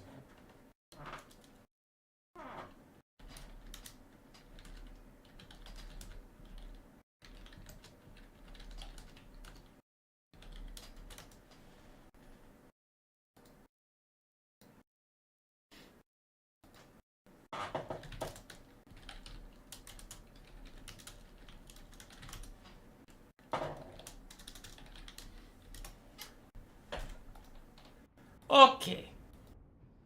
Salon Mage Priest of High, 2,400 damage value. Quaddle, 1,800. Let's go. 2,600. Wait, no. The Quaddle got 1,800. The cohort of Waddle, not the Quaddle. The cohort of Waddle got 2,600. 1,600 for the Stolen Nut Solar Engine. Saurus Warriors, all doing very well. Skink Skirmishers got run down by the Golden Knights. Skink cohorts did well. Meow meow. Human boy, yes, yes. Why are you so pretty? Oh, you charmer. You always get me. Cold Knights did fine. Dark Shards got shut down by that bound banishment and then just kind of pushed off. But even then, they still paid for themselves. So, that's pot. GG's, brothers. GG's. We have another game. Nerd wants us to watch him versus Akir. And the game is just called Dono. I need a spec slot, Chief. Spec slot, please. Put the blocker back up. Boop.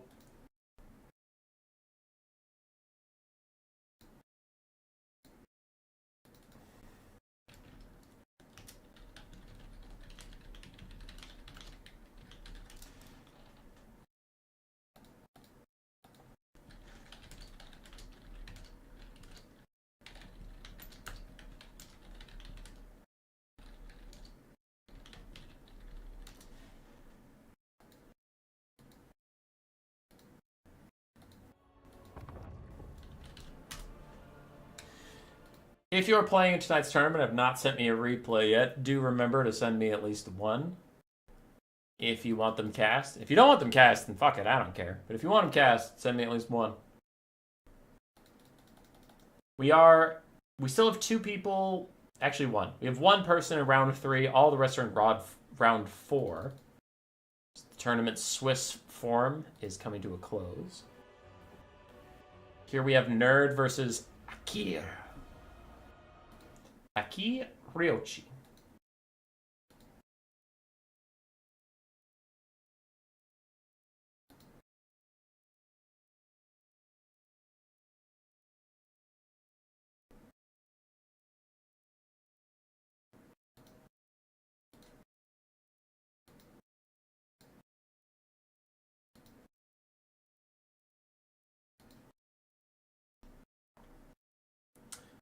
Pete R. How's life in MN? It's alright, dude. It's alright. So we had a strangely warm winter. In February, our average temperature was like in the 40s and 50s. We had a couple days hit 70, and then in March, our average temperature has been 28. We haven't had snow on the ground in 2 months, not since like early January. We haven't had snow on the ground. And it snowed 2 days ago. It's supposed to snow up to 8 inches tonight. And Grace and I are trying to move this week. So we are getting snow just for our move.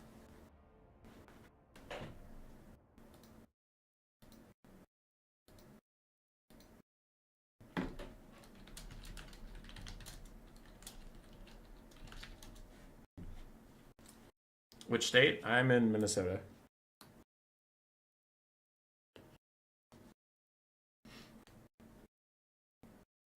It is weird for us.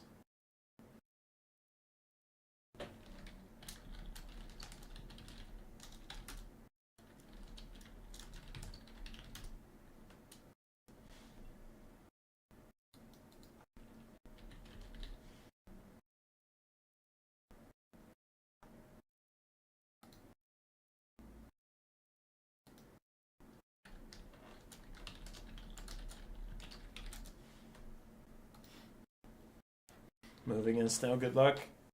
Thanks. We have the best luck. It's a gray 43 degrees Fahrenheit in Yorkshire. Is that in the United Kingdom, Chunguska Blast?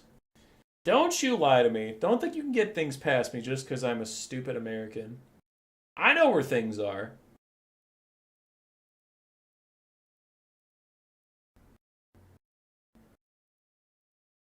Americans in the chat going absolutely nuts.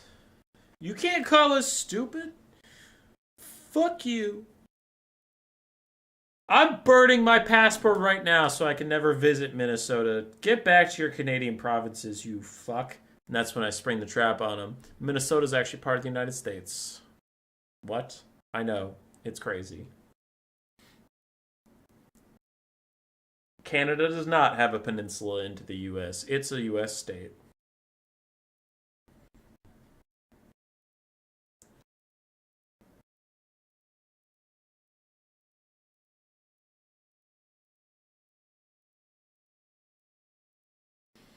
Pete, our move's going to be great. Our move is going to be super hype.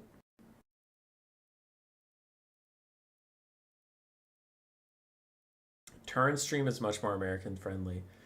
Why you gotta bring him up? Why you gotta bring him up? Alright. So I try... Okay, it's late at night.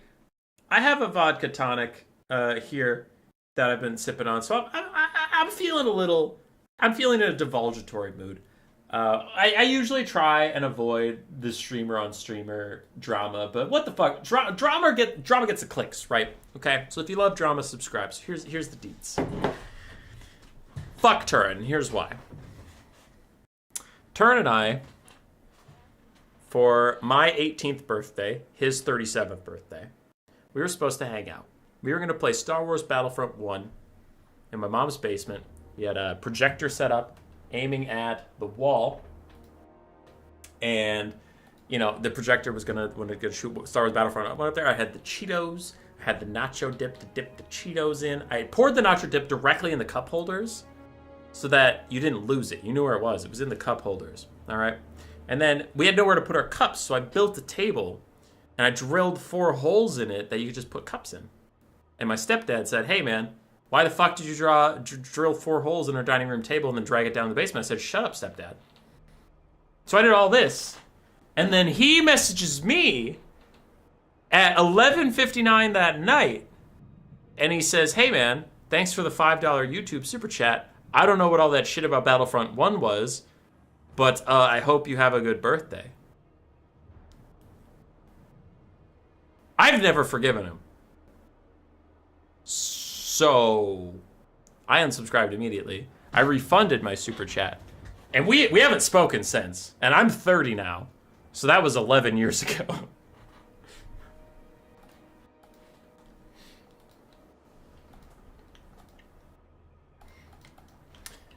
My bullshit dumb story of nothingness got us through the build phase, and we are now into the game.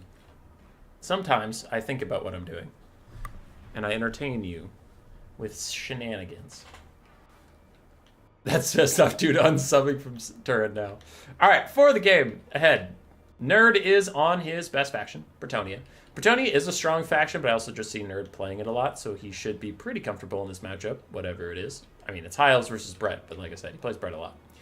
Royal Hippogriff Knights, King Llewellyn, a Damsel of Life with Regrowth and Earthblood, 4 Knights of the Realm, and then a bunch of men-at-arms with spears and one with swords, peasant mobs, and a couple of peasant bowmen. Solid Bretonnia build, good stuff. Took all the good units, put them in the right spots.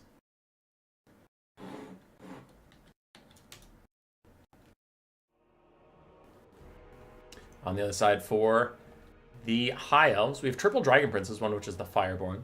Fireborn could be actually huge here if they can get their fire damage on something that's trying to heal. We also have the Keepers of the Flame, a bunch of Rangers. Imric on foot? That's Footrick! That's Footrick the Wanderer! He does have the Dragon Horn and Lord of Dragons. And then we have a Mage of Life. Oh, but she gets a horse! She gets a horse, he has to walk. Okay, I see how it is. And yeah, that's the build. Cool.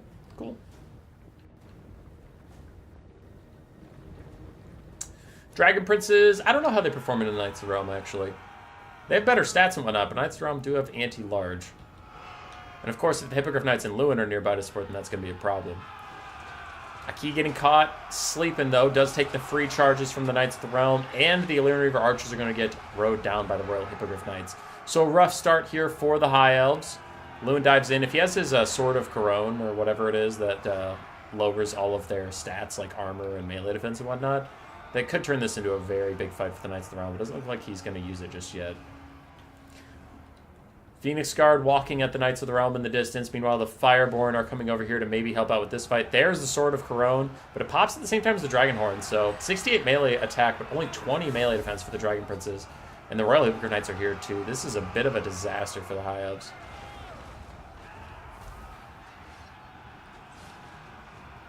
Imric is just trying to get here. That's his whole shtick. Lord of Dragons is down on the Knights of the Realm, giving them 0 and 4 for melee stats. But a Terror Rout will hit the Dragon Princes soon enough, and then it'll be just Foot Imric versus the Forces of Evil. The High Elf Rangers are chewing through Bretonnian peasants like nobody's business. They're actually already getting on to the Peasant Bowmen. And the Dragon Princes turn around. They decide not to help out that other flank and instead win their own flank fight, killing some Knights of the Realm in the process, and Keepers of the Flame are just going to chase these guys away and make sure that they know what's up. So the High Elf front line is doing well. Their left flank is doing well. The right flank is honestly going very poorly. But these Dragon Princes are holding for now. I wonder, did they get a regrowth or something? Because this lady's kind of wandering around like she's done stuff. Ooh, she doesn't even have regrowth. She has Dwellers Below. Okay. So Dragon Prince is still fighting with Knights of the Realm. Trading about even, though that is a win for Bretonnia, because Knights of the Realm are significantly cheaper than Dragon Princes. First regrowth is out on the Royal Hippogriff Knights. They weren't that damaged, but it's also an undercasted regrowth. It's not even that big of a commitment. The Fireborn catch their second Knight of the Realm prey. And the Phoenix Guard at this point should abandon this chase. The Fireborn can handle it from here. You got to move in and start dealing with some of the archers or something. Lyran Reaver Archer's also going to dive on the Peasant Bowman. So while the High Elf build is a little strange, I don't know if I agree with Foot Imric. And then this flank was a bit of a disaster. Just getting charged for free and then walking Imric over here was a bit rough. This flank has been going much better for them, and the center's been going better for them. I really like their micro to just get the Lyran Reaver Archers here and disrupt the Peasant Bowman. Though strangely, the Lyran Reavers don't do as much damage as I would have thought. Okay. Keepers of the Flame got to get in on this action. Imric stuck fighting Lewin. And the Life Mage comes in. Never mind, she's out. She don't want to deal with this. But Imric has amazing melee stats. 68, 72 versus Lewin's 60 and 50. Little bit of lag. Hippogriff Knights are going to solo out these Dragon Princes. Knights of the Realm finish off the other Dragon Princes.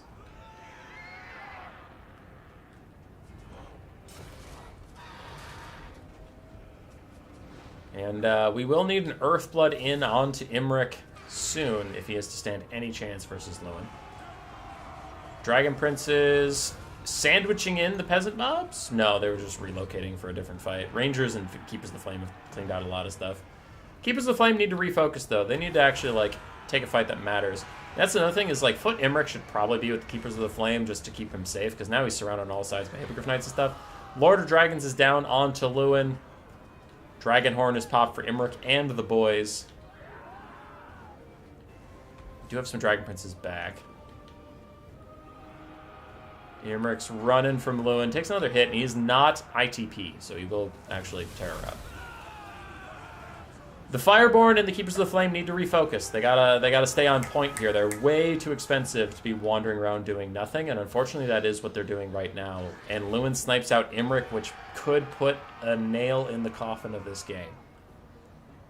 Not guaranteed, but it is looking a little rough at this point. Keepers of the Flame still chasing down peasant mobs. Turn around! Turn around! Go do something useful! Since you feel healing should be nerfed, why not nerf it to make its spells cost more? Since spells are fairly cheap, would that just be enough? Yeah, they could. Like, if regrowth costs as much as Troll Guts, that could be a lot. But, like, nerf in some way. Just a nerf is a nerf. I don't really care how it happens, but it's pretty clear that healing is way too strong. Fireborn get rear charged by the Royal Hippogriff Knights and Lewin. Their leadership tanks, and there is something. It's an Earthblood from Bretonnia to heal up their guys.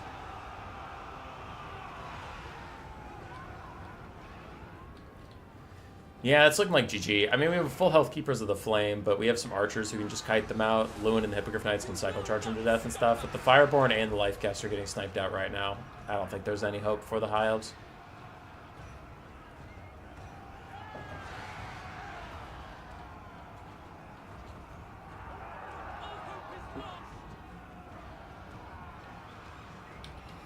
I think you guys are proposing good ideas. I think any of them are good ideas.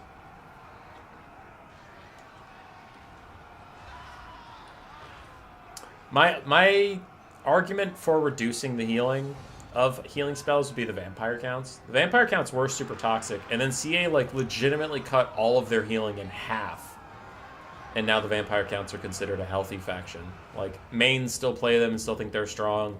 A lot of people playing against them think that they're fine to play against. They don't heal cap their entire army every game.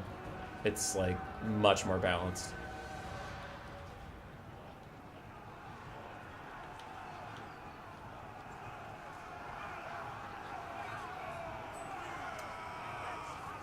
Good luck and have fun on the moves. No, just adds to the fun with the right attitude. Hell yeah, Pete. This guy knows what's up. A regrowth is coming in. I wonder who it is for. Oh, wait. I know who it's for. She doesn't even have regrowth. Yeah, it's a regrowth for the Hippogriff Knights, which is extra doom and gloom for the poor, beleaguered High Elves. How would a healing nerf affect unit variety, though? It would make a lot less games where you take, like, 1 or 2 super elite units and heal the shit out of them. You'd see a lot more medium or low tier units.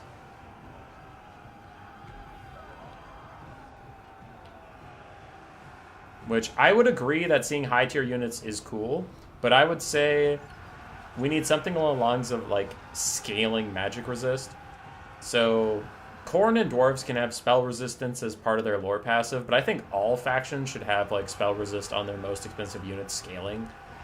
So for example, Phoenix Guard would have like 30% spell resist, and Marauder Berserkers would have 5.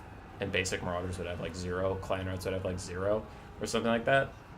Because the biggest reason you need healing for elite units is if someone just casts Fate of Buna on them and tries to instantly delete them, then you counter it with regrowth or something.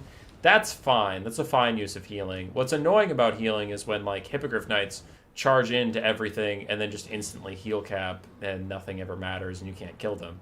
That's different.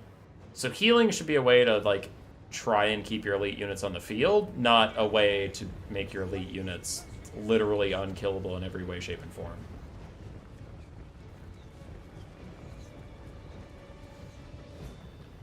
There's a balance. There is a balance. You don't want healing to be dog shit, because otherwise then elite units usually can't be taken. Though I will say, Chosen of Khorne don't receive any healing, and they actually do get taken in quite a few matchups. Cold One Dread Knights don't get healing, and they get taken in quite a few matchups. So there are elite units that would still get taken, but I will admit you would see less.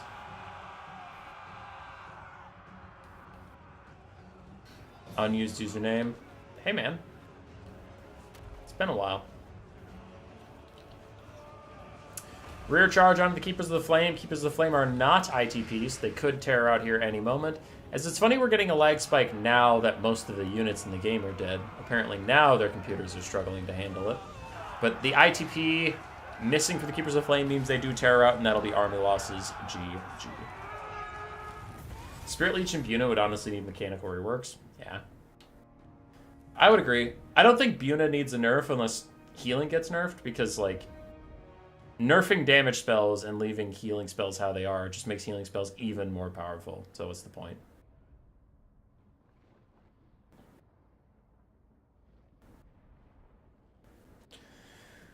$3,000 value for the Hippogriff Knights. Knights of the Realm did okay. Archers did pretty darn well. And then the Spearmen and Peasant Men-at-Arms got rolled by Rangers. Rangers getting hundreds of kills. Keepers of the Flame didn't get a lot of value. Dragon Princes did okay. And Foot Imric, considering he was on foot, he did okay. But, yeah. Keepers of the Flame, it's really, really hard to make halberds work versus Bretonnia, as weird as that sounds, because usually they can just charge in and out of the halberds or ignore them. They don't have to just sit on them. Lol guy was trying something different with High Elves. How dare you, sir? How dare you?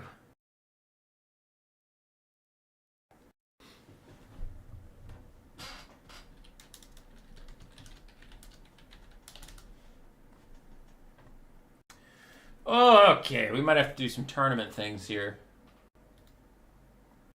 Which is a shame. We hate doing tournament things. Alright, Dog Ruler and Mel. We spectated that game, but it was not reported.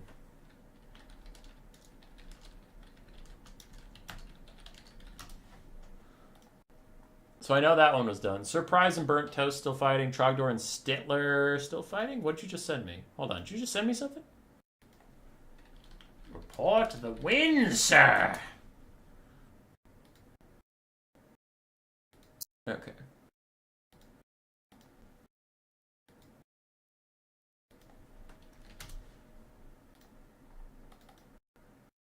So you guys aren't just sitting in the darkness wondering what the hell I'm doing. Let's bring you over to my screen. Boom. So what do we have? Surprise and Burnt Toast and Mel and Bongo are still fighting. Okay. What are these scores looking like? In cars with the 4-0. Does he just win? Surprise, Burnt Toast, Mel, and Bongo. Oh my god, he just wins. 1 second. 1 second. Back on me. Don't look at anyone.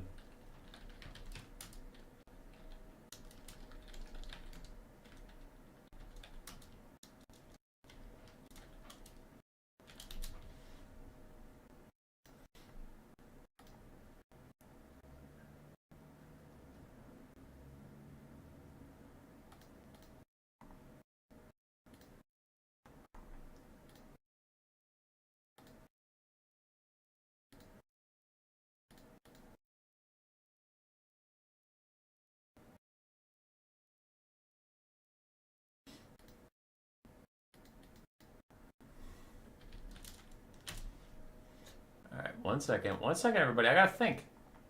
I gotta do some thinking here. So in cars was our only 4-0. And he's the only one that can get a 4-0. So I think he just wins.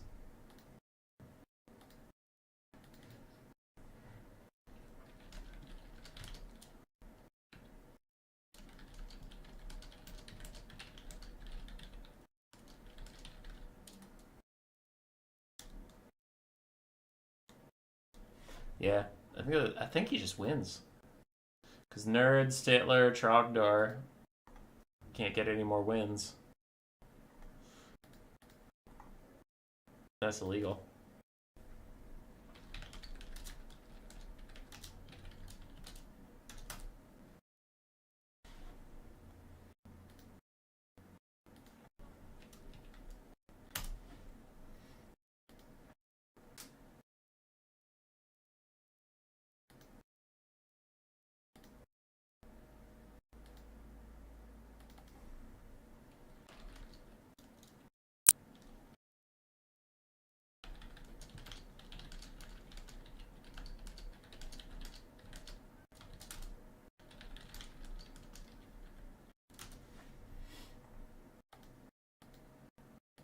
Alright. I'm talking to some people. I'm figuring some things out, so why don't you all calm down?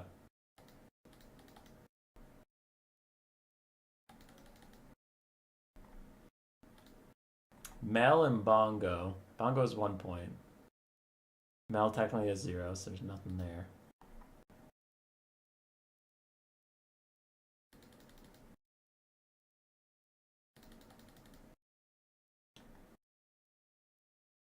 Investigating some things. Just give me a second before you yell at me. I want to know the result of surprise. Okay, chat, we have a thing. Start a poll. Do you want semifinals and finals? Go. Go, chat, go.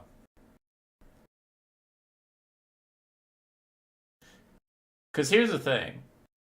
Is in cars is asking there's no playoffs, and I said no because you're the only 4-0 unless you want there to be playoffs. And he said leave it to chat. So apparently it's your guys' deal. So either we'll do a playoffs with the 3s and the 4s, which is why I really want to know the result of Surprise and Burnt Toast, because if Surprise wins, he gets into that 3s conversation. If not, then it's pretty easy. We just have a 4-person bracket, and that's nice and simple. If Surprise and Burnt Toast get their stuff going, then we have I mean, if Surprise wins, then we have 5 people tied, and that's fucking weird. It's doable. It's possible. But I don't have to like it.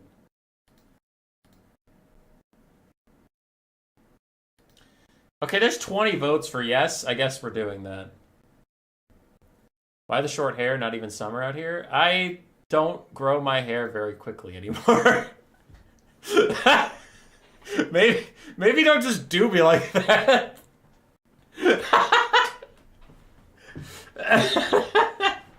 Audie's usually coming in like, hey bro, your hair growing game isn't that good. Hold on, let me see it. Let me see it. Cause I know it's usually weakest up here. Oh, it's doing okay. You can kind of see through it a little bit, but not too bad. Not too bad right now. But I am thinning up there. It is known. Okay. Oh boy. Curse of Years? Yeah, it's true. Okay, we're gonna get semifinals rolling here. Surprise and Burnt Toast are still working on their thing. So let me go with the people I know. In Cars, Nerd, Stitler, Trogdor. Y'all still around? Chat voted for semifinals.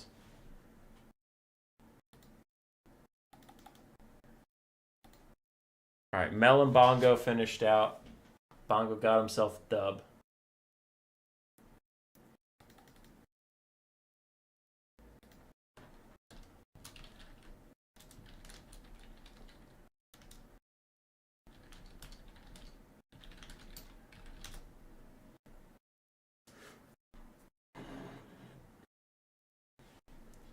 I thought Surprise might be done already.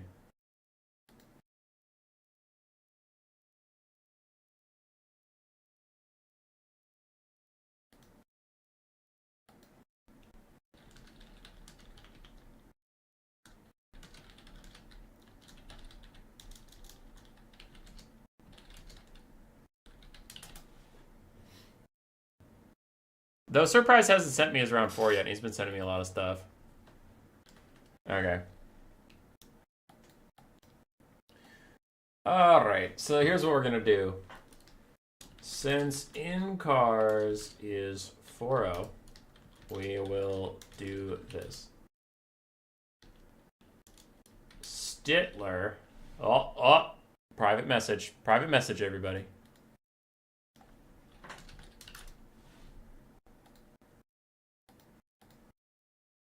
Hang on. Hang on. Okay.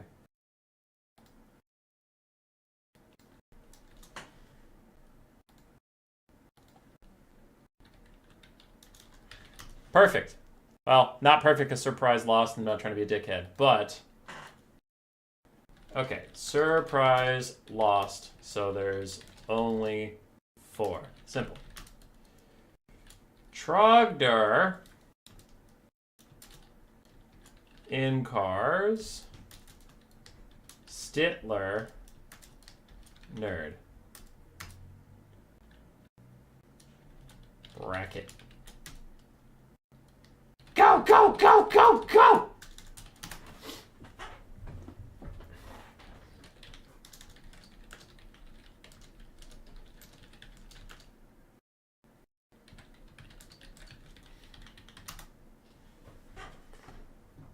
All right, we're going to cast some replays from the Swiss stage that people sent me of their favorite games. While we do that, the semifinals and finals will get played. We will then cast the semifinals and finals replays as they get played.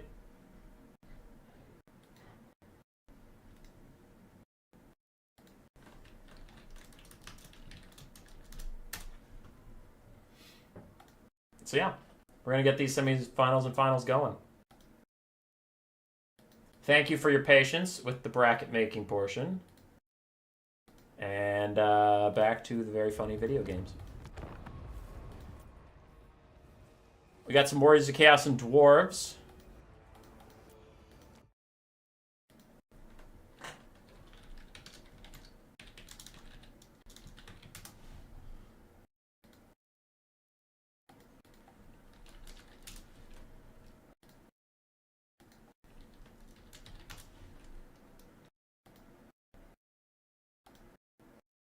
So this was sent to us by King of Sparta.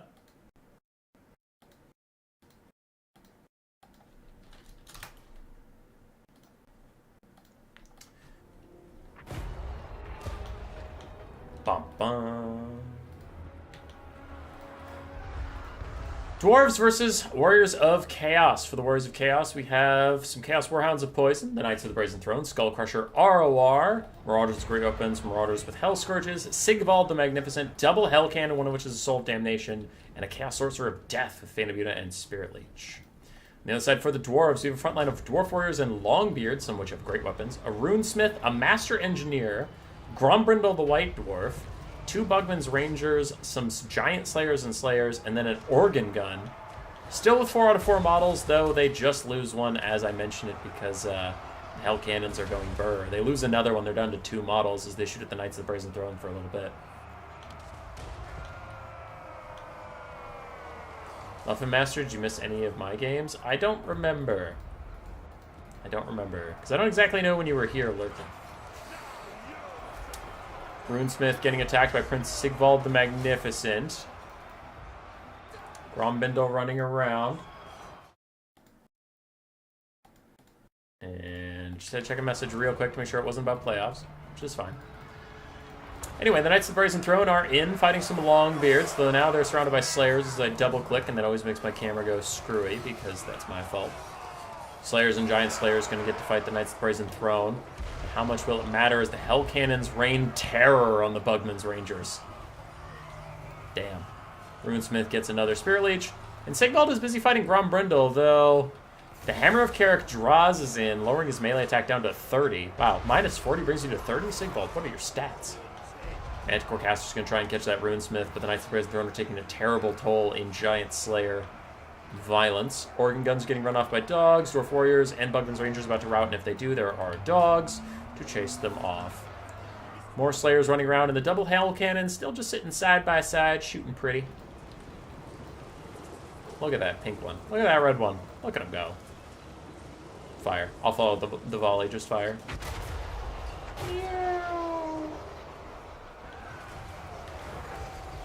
And it's mostly friendly fire. And that one is too. Never mind. I'm sorry for paying attention. That's my fault. I shouldn't have. Knights of the Brazen Throne definitely overstaying their welcome. Do need to be cycle charging a little bit more and backing off. Meanwhile, the Master Engineer is shooting at the Manticore, getting some good damage out. But now the dogs have noticed he exists.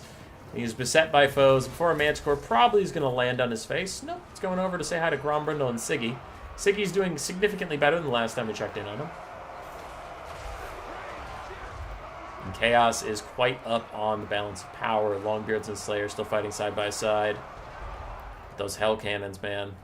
Those Hell Cannons. The red Hell Cannon's almost exactly like your mic. It is. It is almost exactly like my mic. That's a better hit from the Hell Cannon. Nice job. Rune of Wrath and Ruin is out from the Runesmith. Big damage onto the Marauders. Knights of the Brazen Throne still taking a lot themselves. But things are looking good for Chaos. Another friendly fire from the Hell Cannon. Jesus. Anyway, things looking good for Chaos. The Dwarves are taking a lot of damage. Their heroes are quite damaged. Master Engineer getting beat up by Sigvald right now. Grombrindle is just trying to save this one flank with his Longbeards. Just have some Slayers chasing around Skirmish Cav. Not that's going to get them too much. And man, the Hell Cannons are popping off. They still have so much ammunition, too. Slayers and Giant Slayers chilling. This could be a rare victory for the Dwarves, as the Giant Slayers are trying to get onto the Manticore and the dogs and Sigvald and stuff. They'll do well in this fight, but they might just be a little outclassed by like how many things are around here. Maybe. Grombrindle has brought some forces to the aid of the Dwarf Warriors in the front line, though the curving Hell Cannon shots. Just trying to pick him and his Dwarf Warrior friends off. Bounce power is tipping dangerously close to Army Losses territory, and that'll leave just Gromby and the Slayers, since their leadership is unbreakable. And I have 2 messages. What are they about?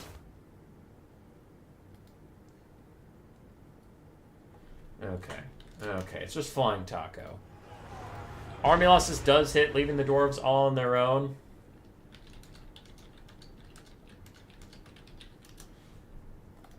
I've messaged Flying Taco back telling him I will not make it to dinner tonight. It doesn't matter how low-cut the dress he's wearing is. It doesn't matter, Taco. You can't persuade me with your bountiful cleavage. I'm a man of principles. Pop. Hellcannons just sat there the entire time? Yeah, as they do.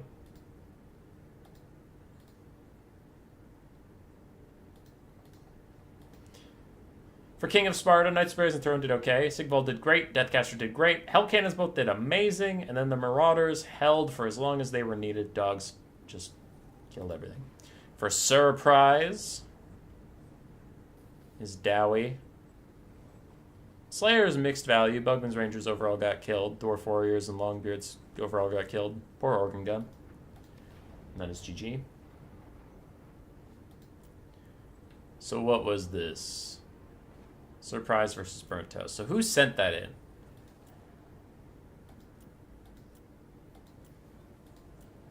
God damn it.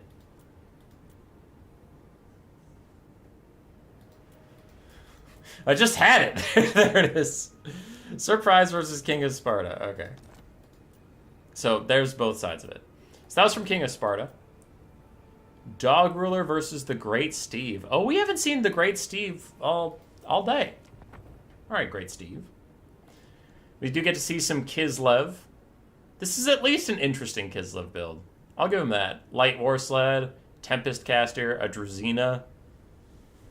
I'm down. Kislev is still very strong.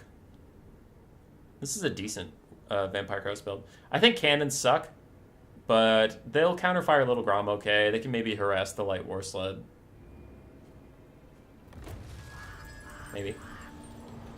For the forces of Kislev, have some Kislevite warriors across the front line. Wing Lancers, Dervishes, Light War Sleds, and then some Kossars and Akshina ambushers around. Little Grom with a Gust of True Flight, that is the spell she brought, plus Hawks of Mishka, and then Drazina with just restock. So really betting it all on Little Grom staying alive. The other side for the coast, very spread out formation. I like it. Zombie deckhand mobs, some with polearms, some without. 2 handguns, 4 Scurvy Dogs, 2 Depth Guard regulars. We have Count Noctis, the Melkos, Pit of Shades, and Invocation of Heck. 2 Carronades. That is it. Yay, Kislev. I actually agree. I think Kislev's really cool. I just think they're overpowered right now. So I hope they get some nerfs so that I'll actually get to see them more. Because I enjoy Kislev. I think they're very neat. They're just too strong. Carronades getting horrendously outranged by the Little Grom. 450 to 450, but that Gust of True Flight spell gave it 30% more range, which really helped. Invocation of Heck trying to heal up the Carronades a little bit. They go back to 4 cannon models? Oh, look at that! They did! They got the cannon model back! That's kind of insane. I've never seen that. It's probably happened. I've just never actually, been paying attention to it when it happened. Little Grom will get counterfired by the Carronades, and 2 Carronades should beat Little Grom, but, I mean, that is a big should.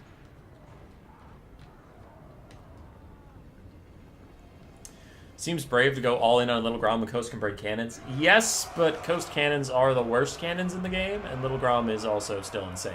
Carronades are both down to 3 models apiece. Little Grom is chilling.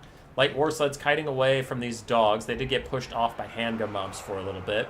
The front lines are colliding. Kislevite warriors stuck fighting zombie pirate deckhands mobs. And Kislevite warriors are generally too strong, and I complain about them a lot, but zombie pirates is not what they're going to be too strong against. It's the fact that they're halberd units and all that stuff, but zombies are zombies. They don't care about your armor piercing too much. Depth Guard trying to keep the cannons online by pushing off the Kossite dervishes, but there's more winged lancers besides, and if these cannons get shut down, the Little Grom is pretty much free to do whatever he wants all game. Melkot's in from Noctilus onto the winged lancers. Does he use a summon? He does use a summon right on top of his cannon. That is good placement of it. It's just going to try and disrupt and keep these guys alive. As dogs and handguns close in to really punish Kislev, the coast is up on the balance of power. Wouldn't the War Sled just waste those dogs immediately? 2 things. 1, it's a light War Sled, but yes, it's just not as good as the heavy War Sled. It took all that damage from the handguns. That's why it was running away, is it doesn't want to get shot by the handguns again, like it is right now. The Kislevite cavalry is still taking out the Carronades, and that means, as I said before, Little Grob will be uncontested for the rest of this game, unless the dogs have something to say about it. They do go and fight some Auction Ambushers. Auction Ambushers, with their hybrid stats, might actually just beat the Dogs of the Vampire Coast. We'll have to see. Because the Dogs of the Vampire Coast are not very good as far as dogs go. Wing Lancers are taking a lot of damage for the suicide run they did into the Carronades. That is at least something. And another invocation hack trying to keep those Carronades up and running. Drazina is also fighting some random zombies. The dogs are trying to get to the Kossars, but again, with those hybrid stats, the Kossars might just beat the dogs. Auction Ambushers are beating the dogs on that far side. They are getting support from their Kossar brethren. Is that a Pit of Shades? No, it's Hawks of Mishka from the Kislevites onto the Depth Guard. Doing a bit of damage to them. Another Melkoth is out onto the Winged Lancers as they try and kill the Zombie Pirate handgun mobs. But the handgun mobs should withstand. Looks like these guys are going to rout as soon as their Buyer Blood passives wear off. And the handgun mobs will still be here. But the dogs did fail to kill the Auction Ambushers. They failed to kill the Kossars, just due to being peeled off by other Archer fire.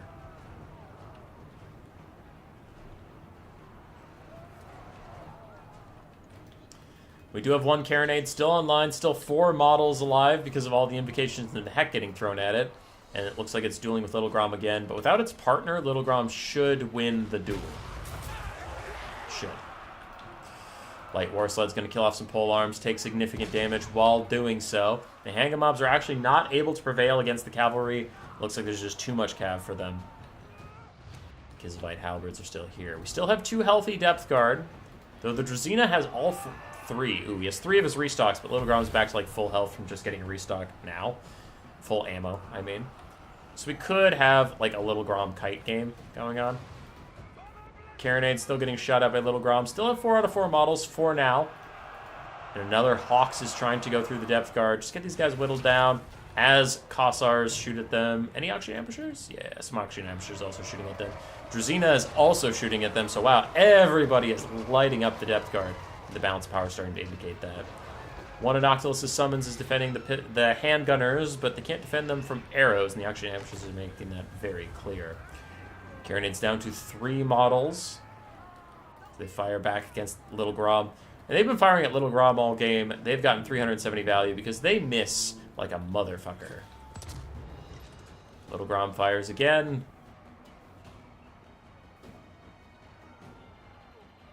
And looks like he missed. I'm curious when the Carronades fire back at him how they're going to do. Miss. Well, they managed, between the 3 of them, they fired once, and the time took Little Grom to fire twice. And Little Grom hit. Anyway, Depth Guard are about dead. Balance power is going very heavily against the Vampire Coast at this point, and Noctilus is alone. He's beating the shit out of the Drazina, I'll give him that, but...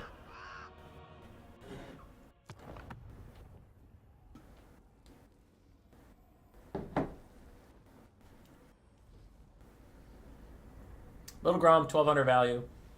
Light War Sleds got wrecked. But the Wing Lancers did fine. Drazina did fine. Auction Ambushers did pretty well. Kislevite Warriors did fantastically. And basic Kossars also did pretty well. For the Great Steve, Noctilus, 700 value, but I felt like he was doing fine. Depth Guard just got kited. They didn't get a real fight that they wanted. There were Night Terrors?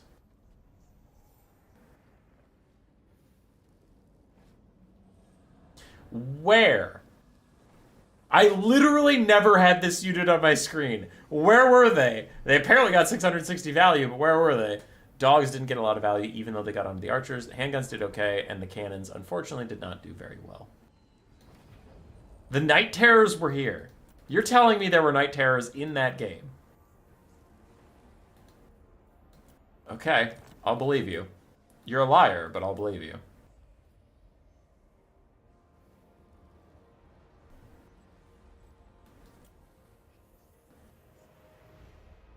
Zero versus Surprise, and then 0 versus the Great Steve. They have stock. Of course you didn't see them. Ah, fuck. Spartan versus Doge. We have Dog Ruler versus King of Sparta. I don't have that many replays, so I feel like did Dog Ruler send me the one versus the Great Steve, in which case I'm casting 2 from Dog Ruler in a row? But I didn't get to see much King of Sparta, so I'm not that upset about it.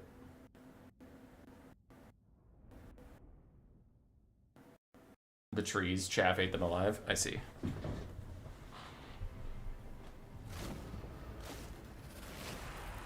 Oh, Night Terrors were in the forest. They fought the Halberd. They got 1k value. That's my bad then. I just missed it.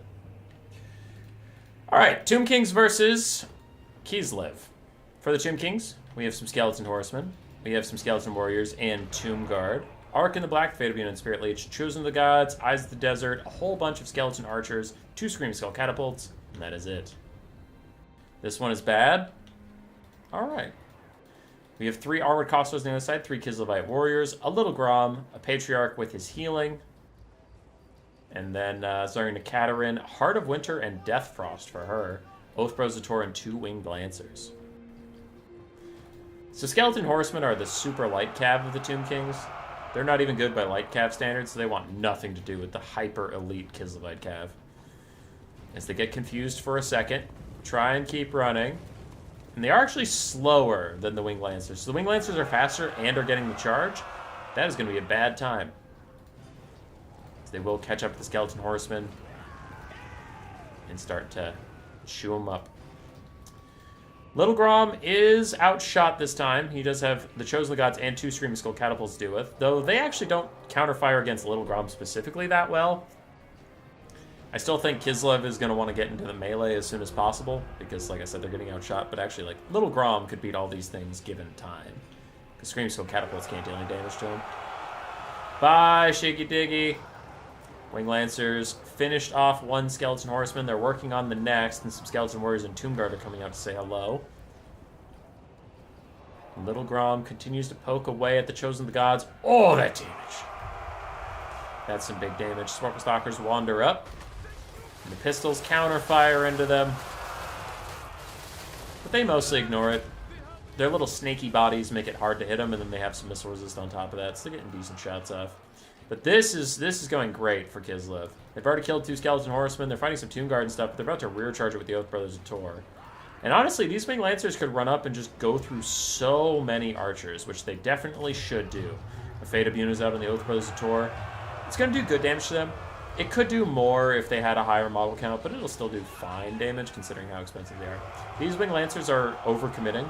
They need to back off and use their excellent charge bonus. The Little Grom is almost finished off the Chosen of the Gods. Frostfang is going to damage some Skeleton Archers. The Tomb King's front line is reaching the Kislevites, putting them under a little bit of pressure. But again, this Winged Lancer in the back line can just kill everything. It's going to kill this Archer, then it should go finish off the Chosen of the Gods, then it should go to the Scream Skull Catapults, then it should swing up and get the other Archers. And it'll get like 7,000 value and be the hero of all of Kislev. Oath Brothers of Tor wandering out to say hi to Arkin. The Winged Lancers should not stay here. It's tempting to like fight Arkin like this, but like look at all these range units with no protection. Go back there. Just sweep them. Just sweep them. Just get out. Get back there and kill them all. Just fucking murder them. I am getting some messages.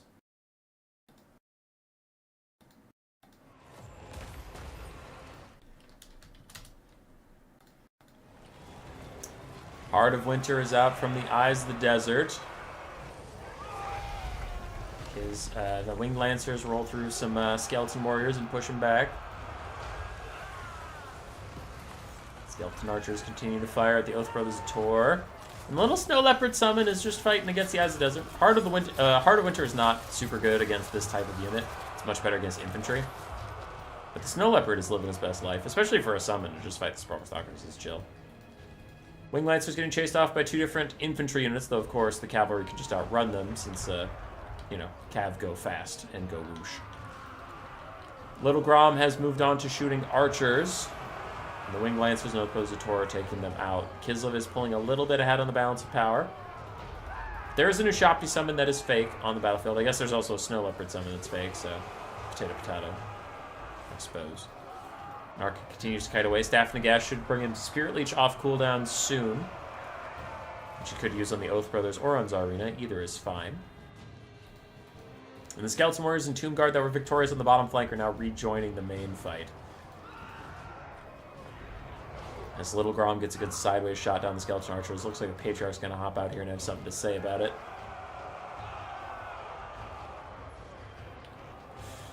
Eyes of the Desert are gone. Death Frost onto Arkin as the last of the Tomb King's healing is used. Now, yeah, obviously when they have the Ushopti summon out, that means their tier 3 is popped. So they have no more passive healing. And a big Frostfang hits 3 units on the top side, lowering all their HP by quite a bit. So Arena's actually just going to try and fight Arkin. And she's 1 speed slower, but if she hits him, she gives him a Frostbite. And then she can keep up with him the whole time. That's actually really brutal. With the archers dying, please go back and kill all the Screaming Skull catapults. Please go do that.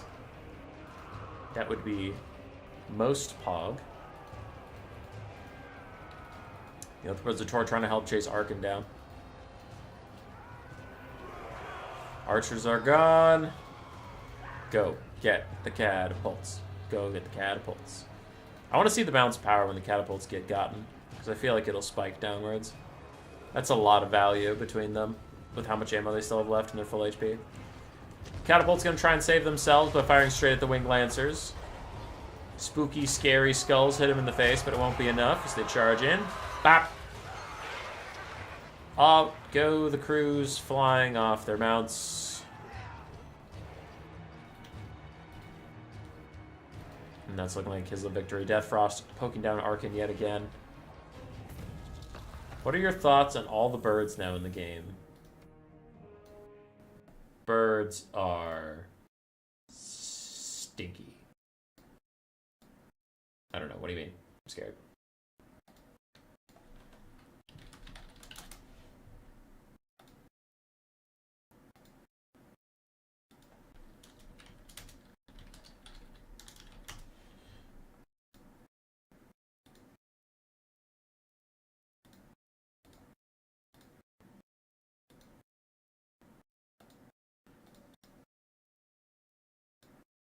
Birds are, in fact, the word.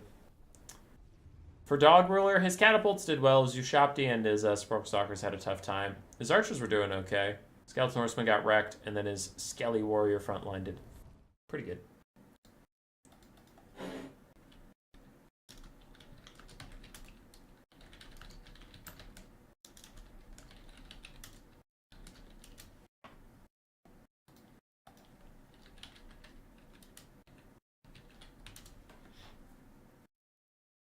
Sorry, I'm organizing some final stuff.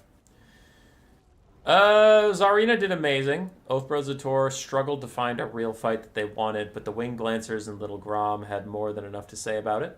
And that is GG. Our finalists are fighting right now. Just give me 1 second.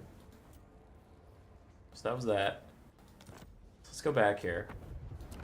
Replays. I'm just going to scan some of them. Round 2, the Great Steve versus Surprise. Surprise versus Burnt Toast. Sticky versus Trogdar. Did we cast this one?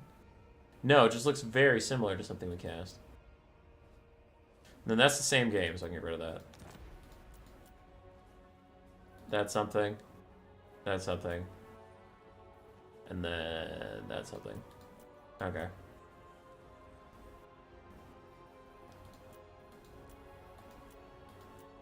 There's a lot of surprise going on.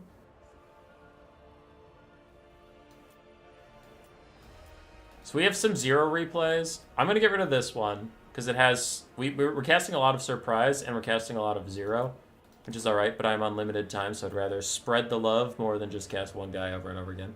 This was sent in by the Great Steve, so I'll cast that because he wanted me to, even though it also has surprise in it. Again, trying not to just cast all of one guy. Okay, so the rest of this seems fine, but we have some semifinals to do, so let's do it. Semifinals. Inkars versus Trogdor the Flatulent. Are guns or bows better against birds? Birds specifically? Guns. Guns are better against birds.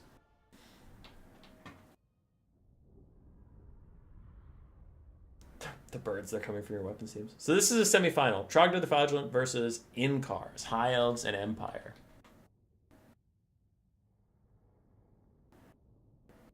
Zero, I still have one of your other games to cast, you versus Chaos Dwarves. I can't cast every game of yours. Because I gotta go to bed at some point. Alright, Frame Cars versus Trogdor. We have 3 Illyrian Reaver Archers, one of which heralds the wind, all in the Vanguard. 2 Silver Helms, Modern Seaguard, and Archers. And then we have more Silver Helms, Spearmen, and Rangers. And then we have a Priest of Heavens with Curse of Midnight Wind and Harmonic Convergence. Hey, Freaka. On the other side, we have the Black Lions, double Steam Tank, a whole bunch of basic archers, a Bright Wizard with Burning Head, front line of Swordsmen, Knights of Blazing Sun, and Reiksguard. And who the hell is your lord? It is a general of the Empire, on foot, butt naked in the woods, running away. He is trying to stay hidden forever. Anyway, meanwhile, the Black Lions are ripping up some High Elf fools while Steam Tanks continue to fire at them.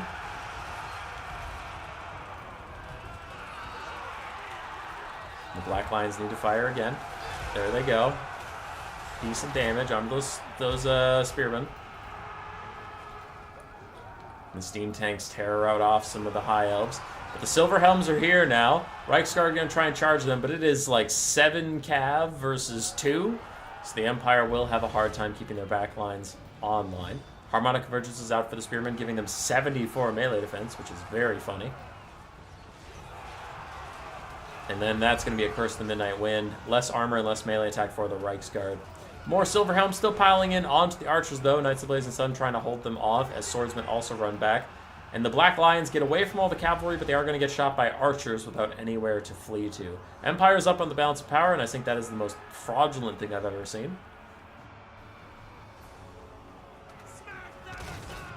Zero, you're silly. Black Lions are trying to save themselves from the archers as the Steam Tanks go rolling through the back line. Actually gets a good charge animation off, which is rare. The other Steam Tank is trying to get up to these Lothan Seaguard. Black Lions ripping them apart, actually getting a lot of damage out. But they're taking a bunch in return, obviously. But this is still funny. Empire's still up on the balance of power, though now it's starting to get a little bad as some archers are starting to shatter and rout. The Black Lions still technically alive, and the Steam Tanks save the Black Lions from all of the archers.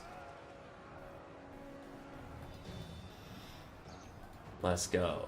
Do we have a Burning Head up soon? Because I see some pretty good targets for that there Burning Head. The General of the Empire is still hidden in the distance. You can't get Lord sniped if your Lord is never present. Sun Tzu once said that.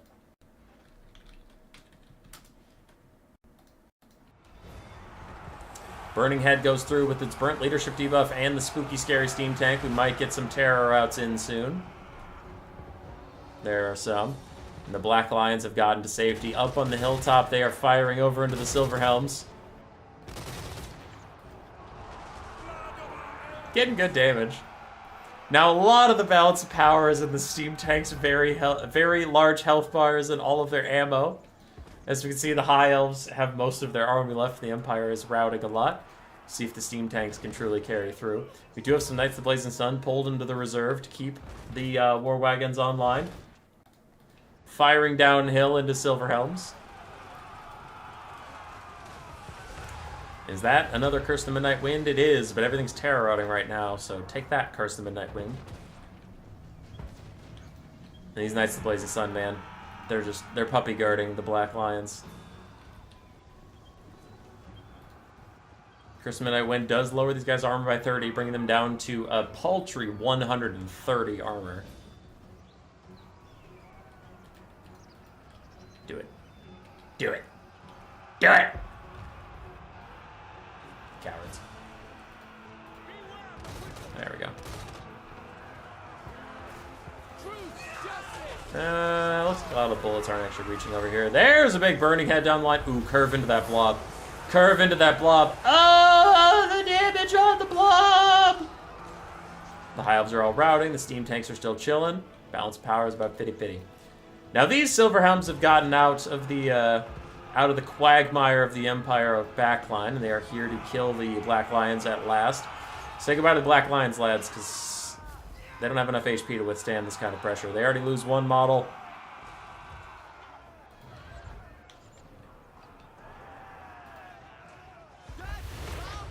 Harmonic Convergence even under the Silver Helms. There goes a second, and the Black Lions are going to rout down to one model and pushed away. The steam tanks still rolling dirty. And Lothern Seaguard are running out of ammunition. The High Elves running out of will to fight. And the Lyrian Reavers are even have to brought in at this point. Holy shit, is there anything left that can kill the steam tanks? Heralds of the Wind still fighting against the Knights of Blazing Sun, but the Knights of Blazing Sun are trying to opt out of this. The Heralds of the Wind are just going to pursue them. Burning Head down the line, plus a charge in from the Knights of the Blazing Sun. These guys try to get away from it, but their leadership is going to tank. That -8 from the Burnt is nothing to scoff at. But the Knights of the Blazing Sun seem confused. They didn't, like, fully stick around and fight the Silverhelms, and now they're already fighting the Heralds of the Wind. So we'll see how that goes for them. Back in Steam Tank land, they are still getting pincushioned, and man, that General of the Empire doesn't give a shit. He doesn't care at all about his boys. As the Archmage of Heavens has to get involved. Not great armor-piercing values on her. Still have a full health Silverhelm over there. Knights Blazing Sun losing the fight against the High Elf Cav on the high ground. And the steam tanks coming back in to say hello to the Lothern Seaguard. Oop.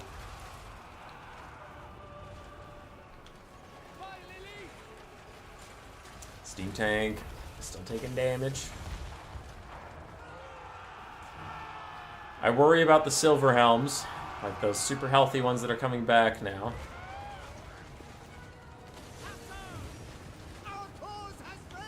And I wonder what you do. Do you do a Burning Head down the very healthy Lothern Seaguard to do more damage, or do you do a Burning Head on these super weak forces to get them all to shatter? The General of the Empire is here! He reveals himself at last as the High Elves have a mass break. And it's weird to treat the High Elves like Skaven, but this is a decent tactic versus Skaven. The concept, right? Where you just route stuff over and over again until it shatters and you don't actually have to kill it. It is weird to do that versus High Elves, but here's where we are. And the steam tanks are beating up on the Archmage of Heavens. Holy shit, they're gonna rout her! She's gonna actually rout! Burning Head goes through some forces that were routing.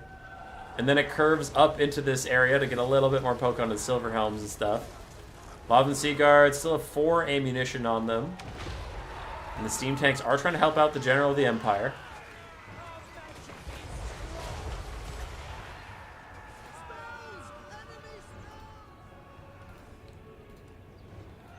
Ooh, that's going to be really tough, though. The Bright Wizard gets caught out by the Silverhelms all by himself. The Silverhelms will kill him pretty easily. And that'll be a big spike against the balance power of the Empire. Harmonic Convergence is out on the Silverhelms, give him a little bit more stats. And steam tanks struggling to stay alive. 1900 HP, 4,000 on the other one. On Seaguard still have 4 volleys, even though they've been shooting for quite a while, so that seems a little suspect, but sure, whatever. And the steam tanks try and get a rear charge on the Silverhelms. Never mind, they're going for the Lothern Seaguard, plowing through these guys, just disrupting them. And they're now just trying to shoot. Trying to shoot these Silverhelms. Point blank range with their cannon. Bright Wizard did manage to make it back, and the cannon did fire through the Silverhelms. Can we get another Burning Head down the line to maybe save this steam cannon, or is he bowed out of Winds of Magic at this point as he terror outs off the fuller health Silverhelms?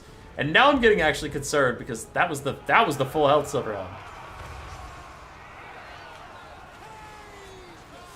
Big Burning Head down the line. That really damages the Lothern Seaguard, gets them to rout, almost kills them off entirely. The Bright Wizard stays safe for now. Can the steam tanks bail him out as they turn to fire at the Lyrian Reavers? Holy shit. Are they gonna win? Oh, one of the steam tanks is about dead. We have Lothern Seaguard returning. And they do have a lot of ammo left. Other Lothern Seaguard also returning with a lot of ammo. And this steam tank looks like he's doomed, but the other one is still chilling. General of the Empire is fine for now. Steam tank 200 HP and falling. He's gonna explode. I forget if he does damage to things around him or not. He does not. It's just a visual effect. Bright Wizard gets surrounded by the Silverhelms again, and this time he is going to die. He's down to 300 HP and falling. So no more late game Burning Heads for you as the steam tank continues to try and plow through everything in its path. Bounce power is getting dangerously low for the Empire, though I think that it's a little silly. I mean, the steam tank's still here. The steam tank's still doing steam tank things. Generally, the Empire continues to fight side by side. If he gets army loss, only he will leave. The steam tank's unbreakable. Oh, it had a perfect opportunity to shoot down the line of the Seaguard there, and it just flubbed it. Not the player's fault, but it just shot past them. It's charging forwards towards them. Leon Reavers are on the tail. But a good charge should tear out these guys because they're already so low in leadership and they haven't been terror outed for a while.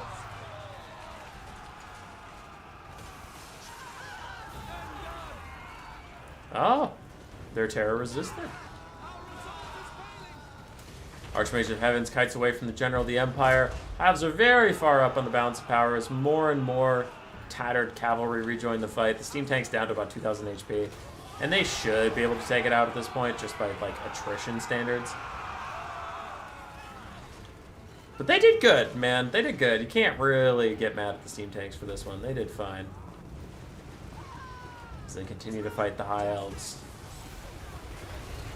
Down to 1,500 HP, still falling. Identify as cat. Are you having a conversation with yourself?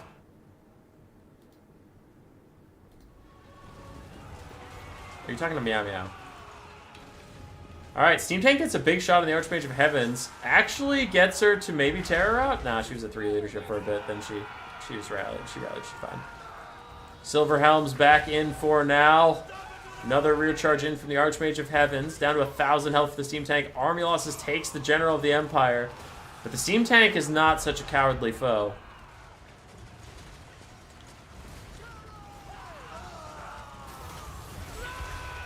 $700 HP left in the Steam Tank as it continues to fall apart. 600. It shoots the Archmage of Heavens in the face. Almost gets her to rout, but then she rallies yet again. 500 HP and falling quickly down to 400. 300. 250. 200. 150. 100. That's gonna be GG. Double Steam Tank, Black Lions, almost doing it.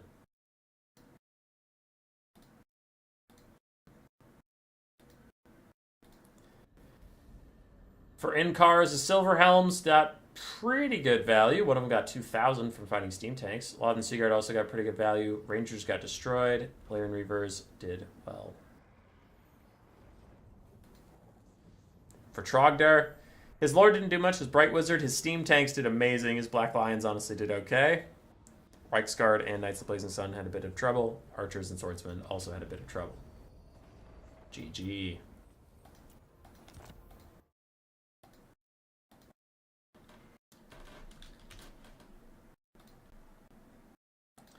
The other semifinal, Nerd on Bretonnia versus Stittler on the Vampire Counts.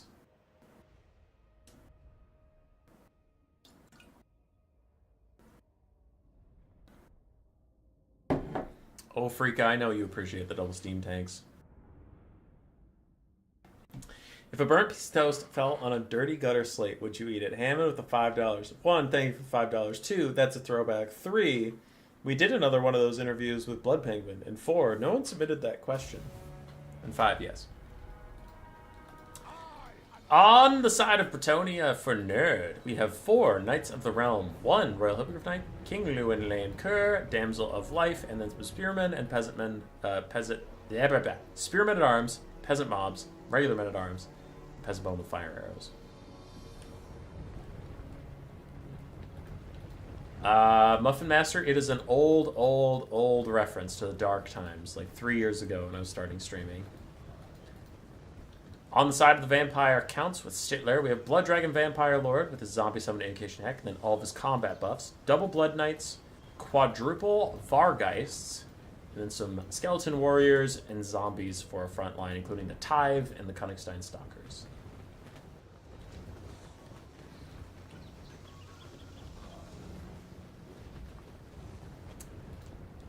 Bretonnian Knights of the Realm gonna free charge some Zombies and Skeleton Warriors for a little bit of value while the Blood Knights are somewhere else.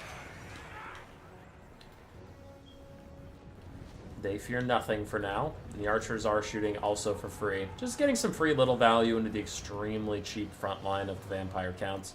So neither side particularly upset with this state of affairs. Vampire counts massively overloading this flank.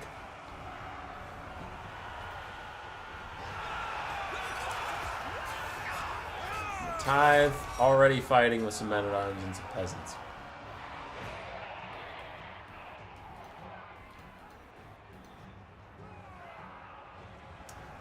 Bye, Muffin Master.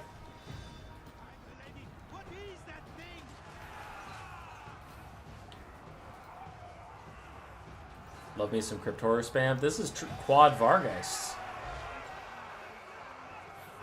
Kevin Volk, glad I got one replay of the cast. I'm not done casting for the night, sir. I still have some other replays to go through. Royal Hippogriff Knights get hit with the Helm of Discord, and then Sundered Armor, and then getting friendly fired by some of their own arrows is pretty brutal. And they start to pull away now. The Vargeists are after him. And then the Blood Dragon Lord lands on Lewin. Oof. And Lewin's having a bad go of it.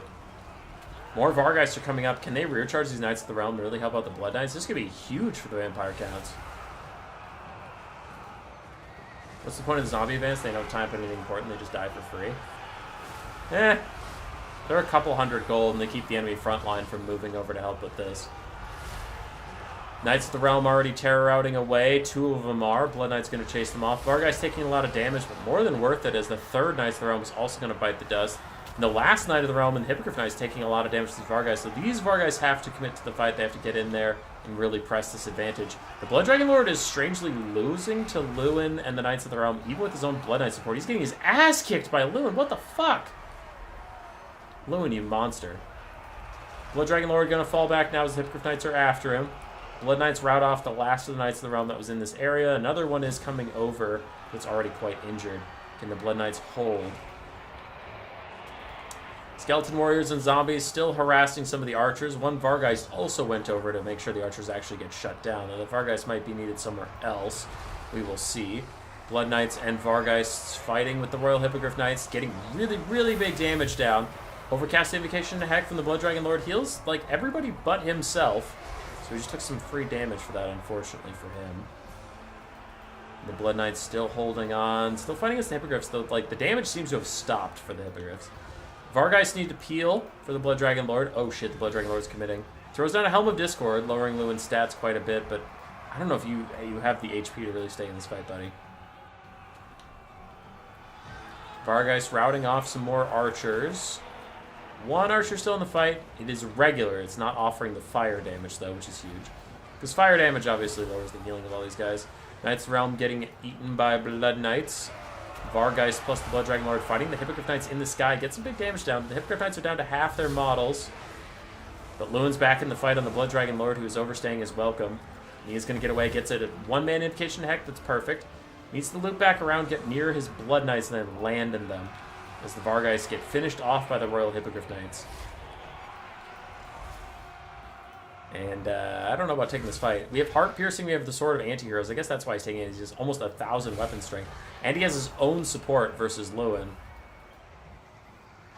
But Lewin is just insane, man. He's insane after the buffs, and the Hippogriff Knights are coming in too. Blood Knight's still working through all the Cav as the Cav of Bretonnia keeps coming in and out and in and out. The Blood Dragon Lord is not getting away from Lewin anytime soon. He needs to get down on the ground. These Vargeists still killing off peasants and archers, but it looks like they are needed in the Lord duel.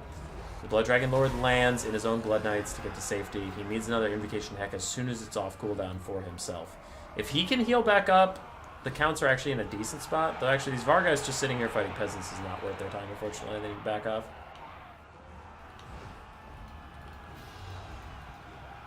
Blood Dragon Lord gets back up into the sky, gets hit by Lewin again, and then immediately lands, realizing his mistake. Lewin lands on him, Sword of Corona's out, but an Invocation Heck quickly tries to heal up the Blood Dragon Lord as he takes another shot from Lewin. He is crumbling, but he's healing at the same time, but Lewin gets another hit. And the King of Bretonnia might have received 4 or 5 too many buffs, methinks. Blood Dragon Lord rallies, he's not crumbling anymore, and the Hippogriff Knights are staying up the sky. However, the Vargeist did just die to archers while fighting peasants. So that is a big loss for the Vampire Counts and a bit of a whoopsie. Lewin's heal cap has appeared as he's being chased down by Blood Knights. And where are those hippos? The hippos are fighting Königstein Stalkers and other Skeleton Warriors. Blood Dragon Lord dives back onto Lewin. If Lewin gets two good hits on him, the Blood Dragon Lord is dead. But for now, the Blood Dragon Lord is actually doing well on Lewin, and Lewin is surrounded by Blood Knights. There's hit number 1. And now that he's crumbling, he can't cast Invocation of the Hex. He can't heal himself even if he wanted to. Blood Knights are still chasing down Lewin. He's got his leadership back, and he's cast Invocation if he has it right now on his Blood Dragon Lord. He's not casting it. There it is. There's the Invocation Act that could save his life and save the game. Skeletons are still pressuring around the Bretonnian peasants. Looks like we have a Helm of Discord popped, but a Regrowth is also healing up the Hippogriff Knights. As the Blood Dragons and the Blood Knights and the Blood Dragon Lord are all just hovering around together. Bretonnian healing looks like it's prevailing. We still have some archers for them. Lewin is still healing himself up. Hippogriff Knights are going to soon hit their heal cap. And the vampire counts are down to just 2 Blood Knights and a very close to dead Blood Dragon Lord. I'm going to times 3 speed as these guys regroup a bit. There we go. Looks like the final fight is in. Hippogriff Knights diving down onto the Blood Knights. Archer support is coming in and peasants are running over. Can the vampire counts finish off these knights and take control of the map? They can cycle charge their way to victory. They also can use summons, of course, with the zombie summons. They'll be fine if they can win this fight, but that is a tall ask. Heart Piercing is popped, Sword of Antiheroes is not, and Helm of Discord is not. Both proving to be a problem as the Blood Dragon Lord gets away from this fight. He might get up into the air, but Lewin's actually going to track him down as the Blood Knights run off. Looks like they were maybe trying to chase the Hippogriff Knights, but the Hippogriff Knights got back in the sky anyway. Blood Dragon Lord, do you have breath attacks? You have all 3 of your breath attacks. Okay, you got to use those. Big terror outs. Blood Knights still piling forward. But Sword of Crone is down. Blood Dragon Lord is down to 12 melee defense. His armor is also lowered. Earthblood is out to heal these guys up. And the Blood Dragon Lord looks like he is just going to die. Army losses hits. It takes the vampire counts with him. Bretonnia, strong. For Stittler, his Blood Dragon Lord only got 1900 value. I honestly thought he would have gotten a lot more. Blood Knights did well. Vargeist mixed. Some did well, some did not. And the zombies and skeletons did okay. They hung around. For Nerd, Lewin, 3,800 value. Is he overbuffed? I don't know. You decide. 3,000 for the Hippogriff Knights as well. Knights of the Realm did okay. Archers did pretty darn well. Men-at-Arms did pretty darn well. GG. And that brings us to our finals. Nerd versus Incars. Nerd on the Dark Elves, Incars on the High Elves.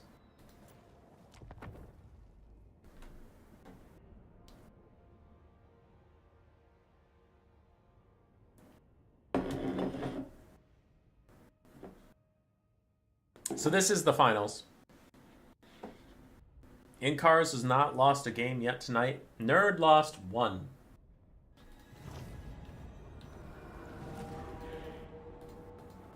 All right, for the Dark Elves, we have 2 Dark Rider repeater crossbows in the Vanguard. For the High Elves, we have 2 Illyrian Reaver archers in the Vanguard. Anyway, for the rest of the Dark Elves, we have 3 Coldwood Knights, Bloodrack Medusa, Witch Elves, and Bleak Swords with a Soul Stealer caster on her dragon. For the High Elves, there are Dragon Princes in the Fireboard. Metal Caster with Plague of Rust and Searing Doom. Then a front line of Spearmen, a secondary line of Lothern Seaguard, and more Silver Helms on the far sides. Is Vlad worth bringing versus Screwy Louis? No, Lewin can beat him up pretty easily, unfortunately. Just having agency and being able to cycle charge and heal and stuff is such a big deal. Witch Elves charging in. They're going to need to pop their Witch's Brew right away because they won't have time to use it later. So I hope they do use it right away. Look how much damage they've already taken. Dark Rider Pure Crossbow is actually sprinting into the back line, getting a decent charge onto Unbraced Lothern Seaguard, but they'll have to back out. And the Bloodrack Medusa is under attack by the Fireborn. All Illyrian Reaver archers also just bait around the Coldwood Knights. So far the High Elves doing pretty darn well as this game goes. Searing Doom is out onto these Bleak Swords, getting good damage, but a Breath Attack counter. Wow, everything around here is just getting massacred. The Witch Elf front line does not look like they popped their Witch Brew, so they don't get those buffs, and they're going to die with them still up. Coldwood Knights fighting Silver Helms on the far side. But the Lothern Seaguard did prevail over the Dark Rider Peter Crossbows. And this battle's all over the damn place. Dark Elves failing to stop the High Elf backline, but the High Elves failing to stop the Dark Elf backline. So both sides kind of YOLOing it and dying. Like, 2 Dragon Princes are dying, the Heralds of the Wind are dying, and the Lyran Reaver is doing okay. In trade for some Bleak Sword health and some Coldland Knights, that's definitely going in favor of the Dark Elves. But once again, both of these Dark Rider Peter crossbows are getting pushed off without doing too much to Lob and Seaguard, honestly, and the High Elves are winning the frontline fight. So it's very, very even.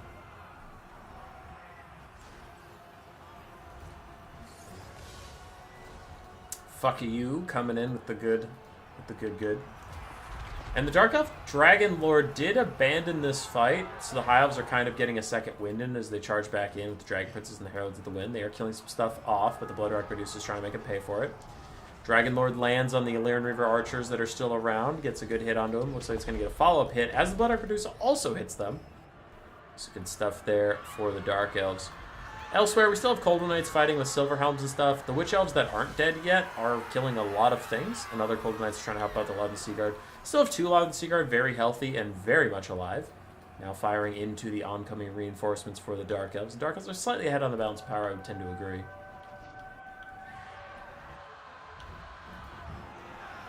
Supreme Sorcerer's Dark moving up. Still has 2 out of her 3 breath attacks. The Blood Dark Producer was trying to get a shot on Love of the Seaguard while they were still in that long line formation, but didn't end up working out for her. Plague of Rust Overcast the Golden Knights plus the Searing Doom does a lot of damage to them, and that shouldn't let the Silver Helms actually prevail in this combat. How much longer do we have Murder's Prowess? 5 seconds before that wears off, and all of a sudden the High Elves will have a bit more of a leg up. Love and Seaguard firing backwards at the Dark Rider Peter crossbows just as they're about to get recharged by Bleak Swords, but they want to make sure that Skirmish Cav doesn't continue to poke them for the rest of the game. And the High Elf casters trying to push back some of these Coldland Knights who are so close to dead but barely clinging to life for now. And that Witch Elf is spooky. 700 value as it continues to run through the back line. Dark Elf caster also getting through the back line, but the Blood Dark Medusa will die to the Fireborn. So the High Elves getting a bit of a vengeance. A bit. I don't know what can kill the Dark Elf Dragon Lord at this point. Maybe just thoughts and prayers. Maybe. Hi, Goji! Really nice Searing Doom onto those Witch Elves.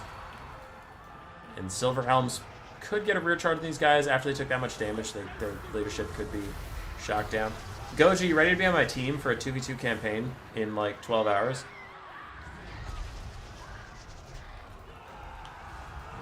Big breath attack plus a dive in onto Inkarza's Lord. Straight up shatters her, and that'll trigger army losses just like that. It went from being a close game to not even close, baby. So fast due to that breath attack and landing combo. That was sick. Chat's trying to kill you? Ban them? No. 2,400 value for the Dark Elf Caster Lord. Coldland Knights did okay. Witch Elves did okay. For Inkars, Dragon Princes did pretty well. Silver Helms did okay. Law and Seaguard did amazing. Spring Front Guide, Frontline Helm. Yeah, Goji's going to be my partner in our 2v2 tourney. But that is a tournament win for Nerd. So well done, Nerd. Very well done.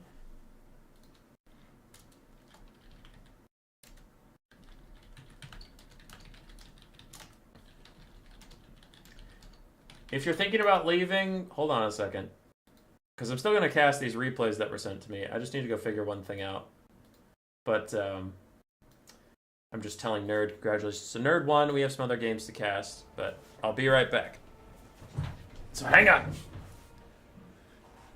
Let's figure out what we are going to cast, though. Inkars, Zero, Aki, Burnt Toast, Surprise, Flying Taco, wait, that's a different one, and Surprise. Okay, but that was sent to me by the Great Steve. So I'm going to skip this one because we have a lot of Surprise coming up. We've already cast some Surprise, and I have to go to bed at some point. So we're going to skip this one. Okay, 1 second. Then we'll cast some of these.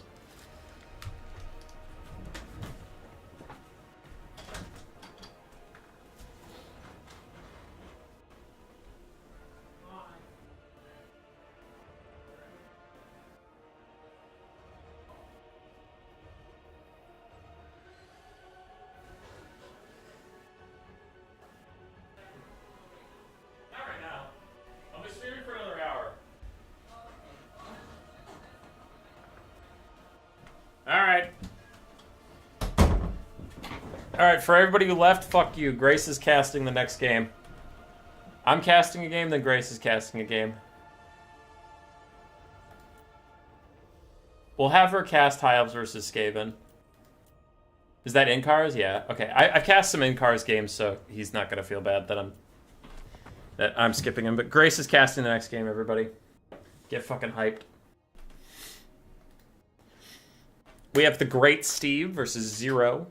The Changeling versus Chaos Dwarves. This is our first Chaos Dwarf of the night.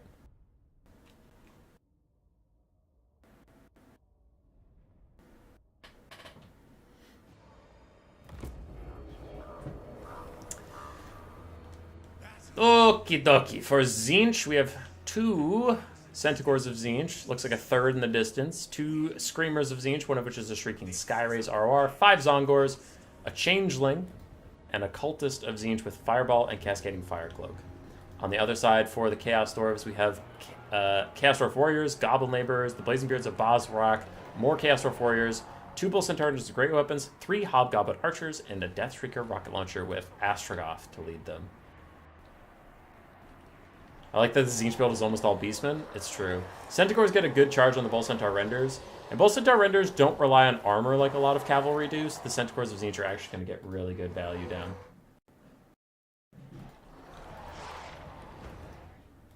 Alright, I'll mark that as unread. I'll read it later. But yeah, the Centaurs will do okay versus the Bull Centaur Renders, but with only 50 armor, they aren't over-reliant on that. They just have really high weapon strength of their own. The Centaurs of Tzeentch and the Zongors trying to get through the front line, and the Changeling transforms into Torok's the Brass Bull. Let's go. Hi, Mike Horn.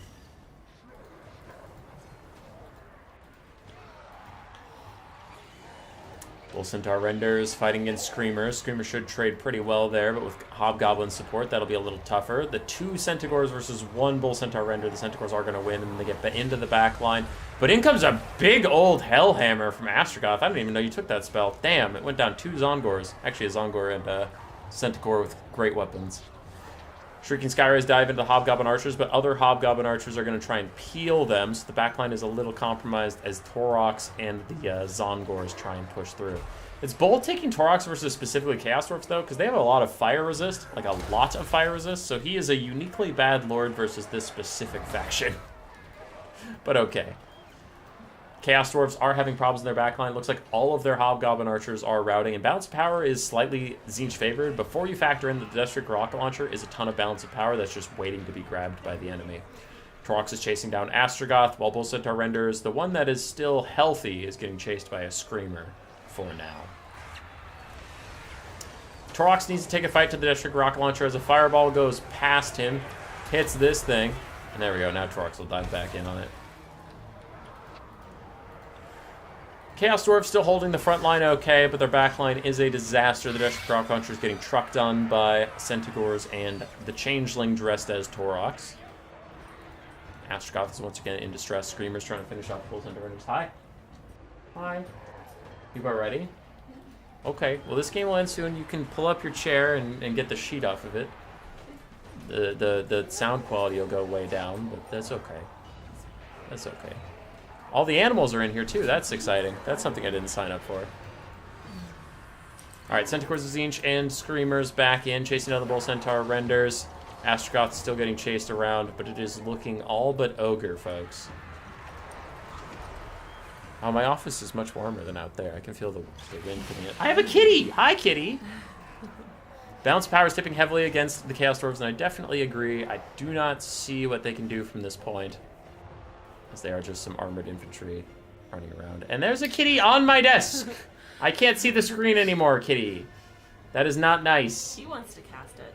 He wants to cast it? Alright, Ed, take it away, buddy.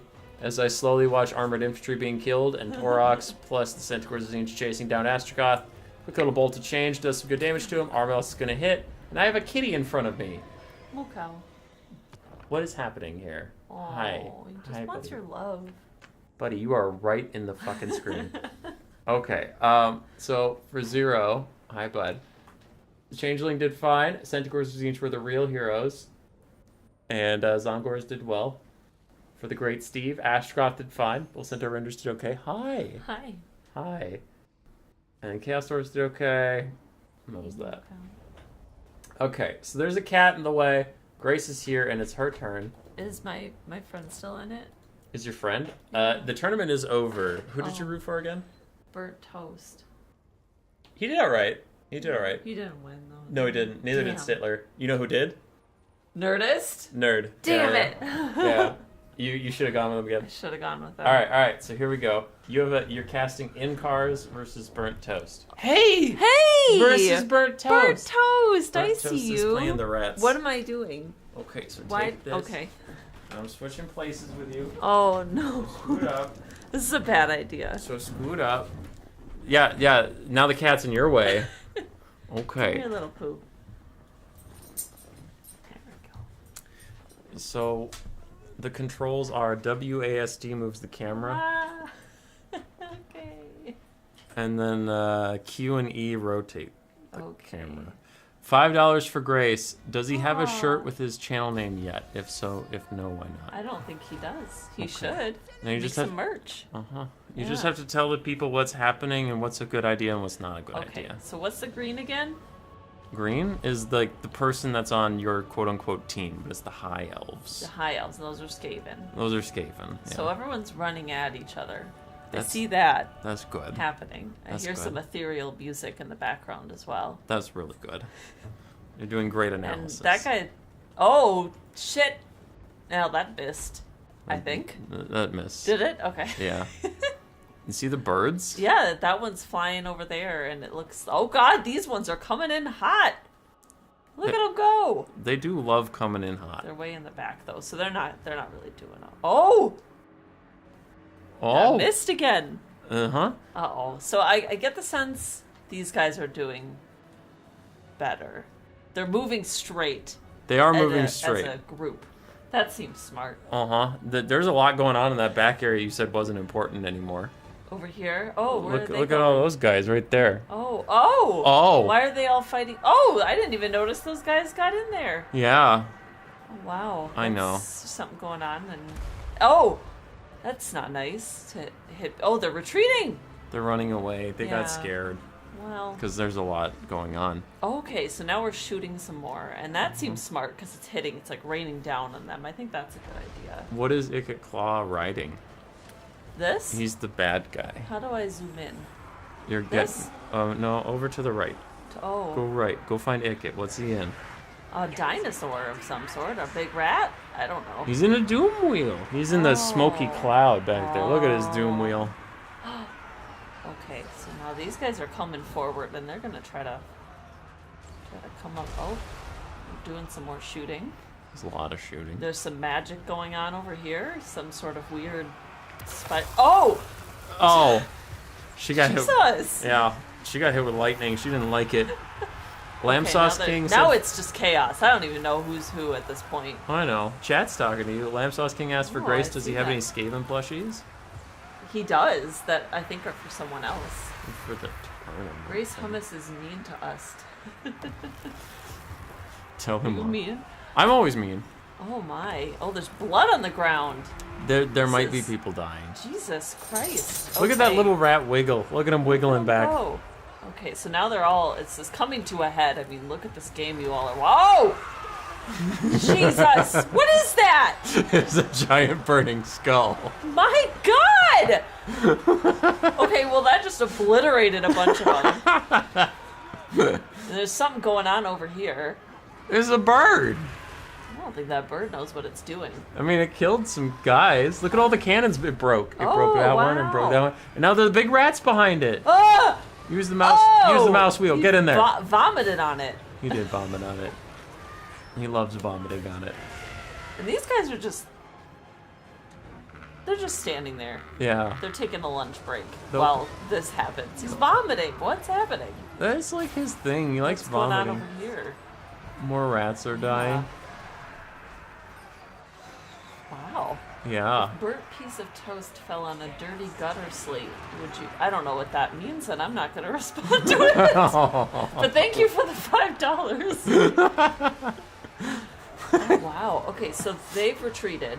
I think these guys are still doing the best. Is that what's happening? They're doing good. They're doing See, I'm very so good. smart. I know how to play. There goes the Doom Wheel. He's rolling. They're trying to stop it with their bodies, which doesn't seem smart. It's not working. I don't think that's working. I don't try to stop a car with my body. Oh! Jesus Christ. It's a bloodbath. Uh-huh. Alright. Ed looks scared. Yeah. There's a bird just standing over here by itself. It's reflecting. These guys aren't doing anything, but... Oh, you're going to look away when you get scared. Where's that? What? Giant burning head again. Whoa! He's going off in the wilderness now Oh, to be with his oh, people. they're gonna kill that giant rat. Or whatever it is. Dinosaur? It is a giant rat. Yeah, you're doing and great. now we're firing some poison? Oh! It was poison. You did great. Wow. Wow. And fire. Uh-huh. I guess I haven't rotated it all. Does anyone want to see a different angle? Ooh. Ooh. All right. Alright, that bird is still alive, surprisingly. He's a good bird. And these guys are all just in a line waiting. I think they've won. They know they've won. Is that what's happening? Uh-huh. Oh. But here come the rats for more. Someone said elves dying makes me feel good. Wow, alright. Elves are an unpopular lot. They're too good. Uh-oh. Whoa! Whoa! Oh, No, not and again! a wiggle. Not again. Look at the little wiggler. Wheeler. The weird green glow that's killing all the elves. Jeez. Everybody's dying to magic now. Oh my god, this is just nightmare. Uh-huh. That lady's gonna die to lightning in a second. Let's watch it. Oh! And then she's gonna dwindle away There she goes. into and- nothing. Oh. She'll die. Go, Grace, go. Thank you, Big D. Y'all are funny. And she died. I don't think it's gonna matter though. The rats are too far behind, even though they killed the elf lady. Is this your cast or my cast? I'm sorry. I'm just kidding. That's fine. They actually probably want to hear what's going on. There goes the Doom Wheel. As we watch very specific parts of the battle unfold. There it goes. Whee! He just rolled through some elves. But then he stopped. He loves stopping. It just looks like a big bass drum. It is a big bass drum. Just a guy walking around with a big bass drum. That's what I imagine. Uh-huh. These guys are just on a lunch break. If you click on the Doom Wheel... Oh no, he's getting army lost. Ah! There, I zoomed in, but Oh. an army lost.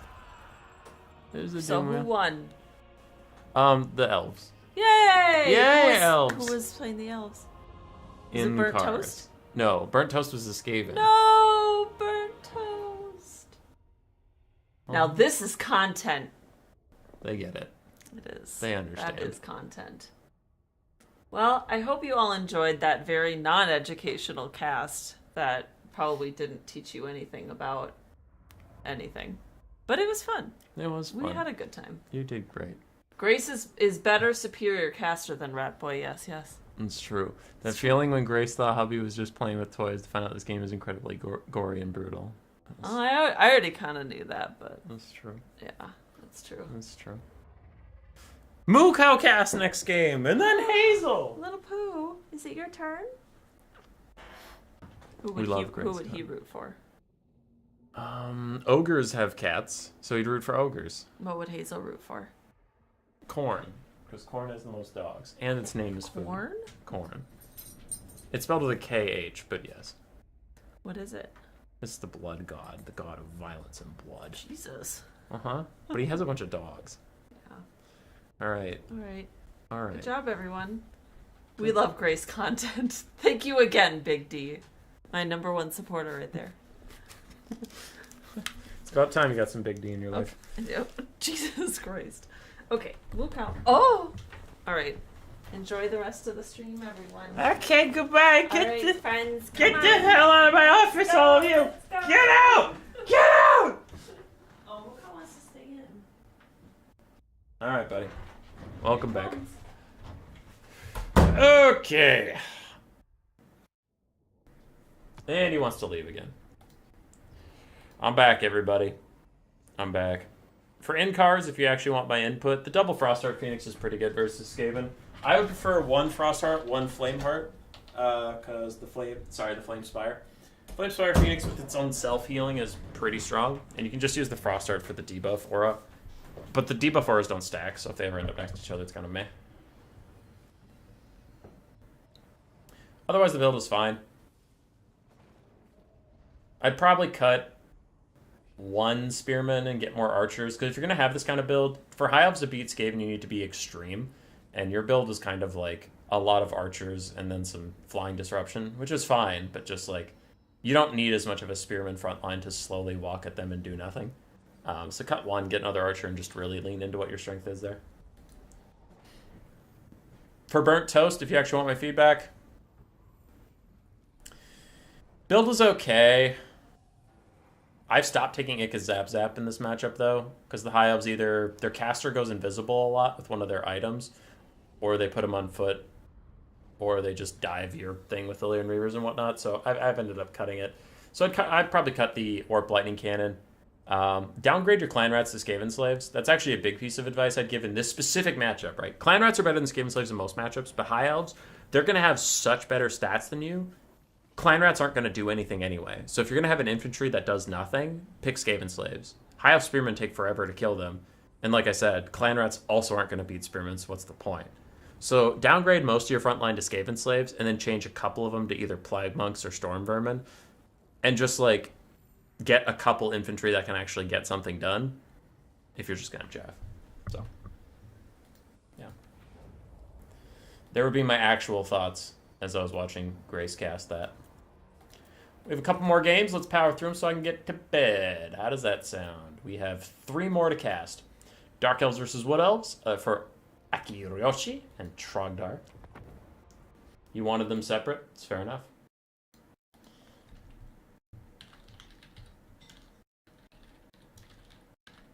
Someone asked me a question, so just 1 second.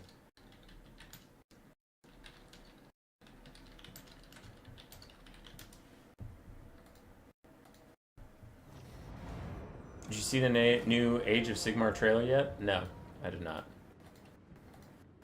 Alrighty. For this game, I've forgotten who is who. I know Trogdar is in here, but I forget who the Dark Elf player is because I'm trash. We'll find out in the post-game screen. We have 4 Cold One Knights, a bunch of Bleak Swords, Dark Shards behind them, Siren of Red Ruin, and the Supreme Sorceress of Dark, the Soul Stealer. On the other side, we have Eternal Guard with Shields, Sisters of Twilight, 2 War Dancers, some Glade Guard with Hagbane Tips and Starfire Shafts, 2 Wild Riders, 1 which is Wild Hunters of Kurnos, and a Spellsinger of Life.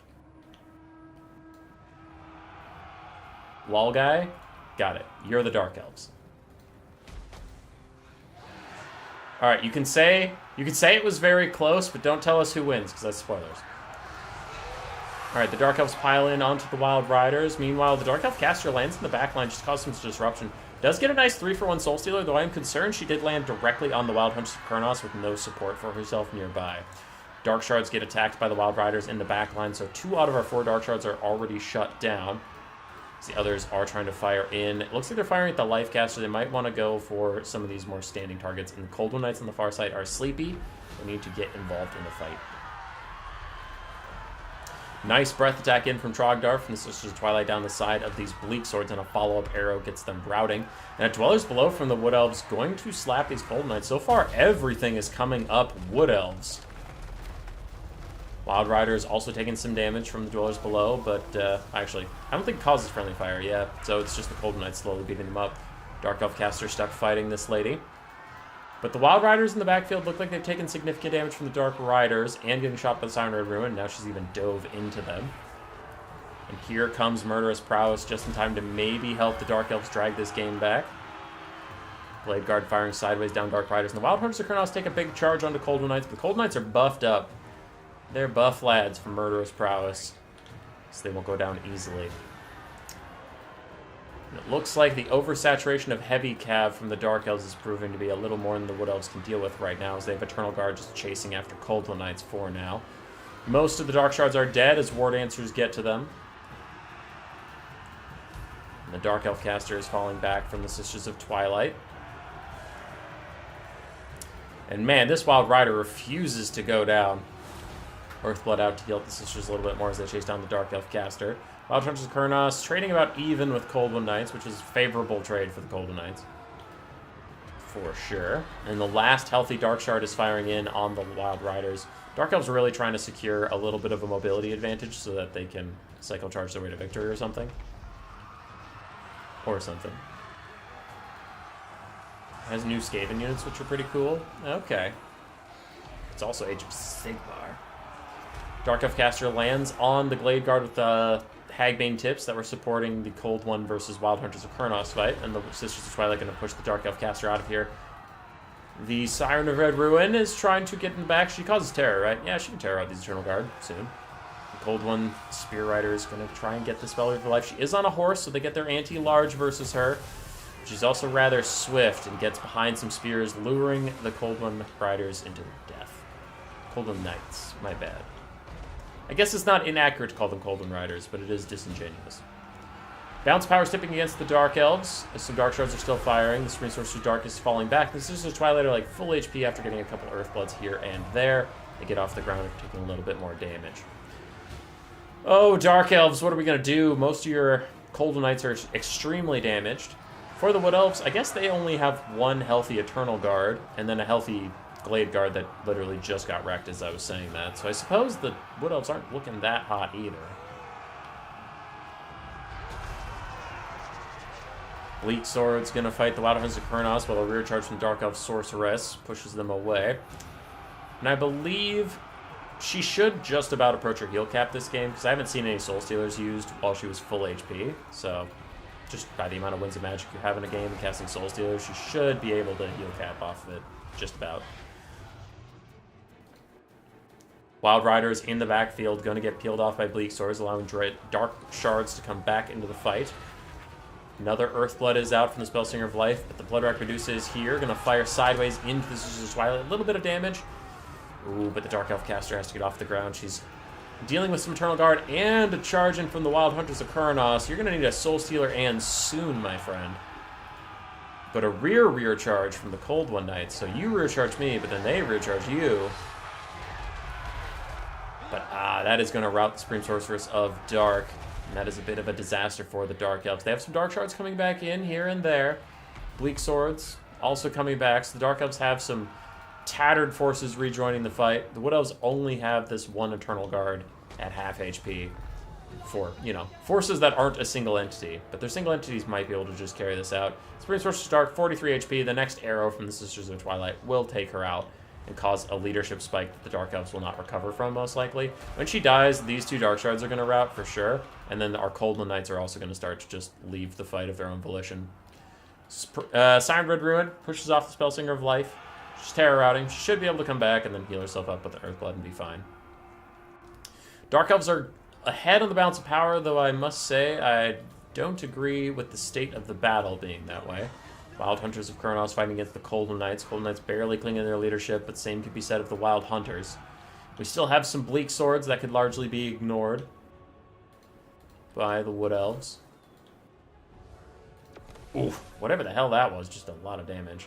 Eagle Quiver did a lot of damage to the Bloodrack Medusa, and now she's getting shot in the back by the Sisters of Twilight. Cold One Knights managed to rout off the Wild Hunters of Kurnos. Looks like Glade Guard will also be going that way. Dark Shards are rallying on the far side, but the Bloodrack Medusa is intent on making sure the Spellsinger goes off the map. But the Spellsinger does rally. Does she get new orders fast enough to get away from the Siren Red Ruin's charge? Otherwise, that charge is going to hit. She has a high enough charge bonus and a high enough bonus for Solarge that she's going to hit if she tries. There she goes. She hits. And the Life Caster is gone, which is a big concern for the Wood Elves, honestly. I mean, those Earthbloods are going to be huge in keeping the Sisters in it. The Sisters have Conjoined Destiny, but at the state of the game, if the Sisters of Twilight get low enough to get Conjoined Destiny, they're going to get Army Lost anyway, because the game's not going to interpret that they have a heal coming. The game's going to think that they're about dead. Sisters dive in to help the last Eternal Guard, but 2 of our 3 Dark Shards just shatter for literally no reason in the middle of nowhere. They're already back to positive leadership, but it's too late now because they're routing. The last one gets shot in the face. Sundered Armor might just take them out. 2 leadership for them. They try and fire 1 volley on the Sisters of Twilight, but they fail even that and rout of their own volition yet again. Then the Sisters turn on their multi-shot slamming the Cold One Knights and the Bleak Swords who are on the way. Dark Elves still ahead on the balance of power, and I still strongly disagree. Sisters are out of ammo, at least. That is one thing going for the Dark Elves. And these Dark Shards should actually rally. There they are. The Bloodrack Medusa doing good damage to the Eternal Guard. I still think the Sisters are going to carry it, but...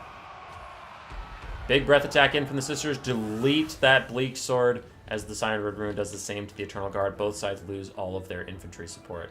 No more breath attacks in for the Sisters of Twilight. And the Siren Red Rune is trying to retreat to Cold One Knights to get a little bit of support here. Now, she is an anti-large duelist. The Cold One Knights also have anti-large and armor piercing, of course, if they cannot terror out away from this lady on the charge. They have some Dark Shards who can offer support. So Dark Elves have the tools. It's just, is their leadership high enough to hold and do it? Here they go. Siren Red Rune dueling back against these guys. Dark Shards firing in now. Big damage onto Sisters of Twilight. They lose about 300 health there, but there goes the first terror route in from the Cold One Knights. Eagle Quiver fires at the Dark Shards, smokes them at a distance, and if they rout again, they will shatter. There they go. They are gone forever. Everything is routing but the Siren of Red Rune. Bleak Sword's at one leadership trying to join this fight. And the Cold Knights are back in, and now at least they're immune to terror because they did just terror out. Sisters of Twilight take a ton of damage from fighting the Siren Red Rune, though. And they actually do get taken out. Very, very close game. But a good win from the Dark Elves. GG. Dark Elf Sprint Sorcerers did fine. Siren of Rune, 2,800 value, which is insane. Cold Knights did okay. Dark Shards, mixed overall. Bleak Swords did well. For Trogdor the Flatulent, 3,600 for Sisters of Twilight. Really, really good value. Wild Riders overall did fine. War Dancers and Eternal Guard, not a ton of value, but they did okay. Blade Guard did okay. Very, very good game. GG. I'll admit, I was surprised by the ending. I thought with the state of the game that this is just Twilight would just carry it by routing everything off. Did I do better with the micro? Yes. Yes, you did very well after the start. The start, there were some whoopsies where you had those Cold Knights sitting on the side for a little bit too long, but yeah, you didn't let any units really just sit AFK for a while. You got mostly good engagements. I'd say you played pretty darn well.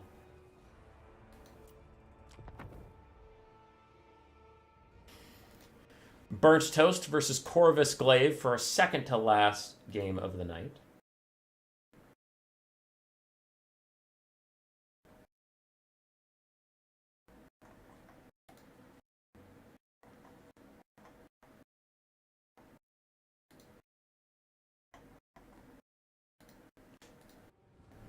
It is done. Vampire Counts versus Dwarves. For the Vampire Counts, you have Skeleton Spearmen and Skeleton Warriors, a front line of zombies, triple Vargeist, one of which is the Devils of Schwarzhofen, 3 Crypt Horrors, a Corpse Cart with Unholy Lodestone, and Vlad von Karstein with the Summon and Invocation of Knack. 2 Graveguard in the back as well.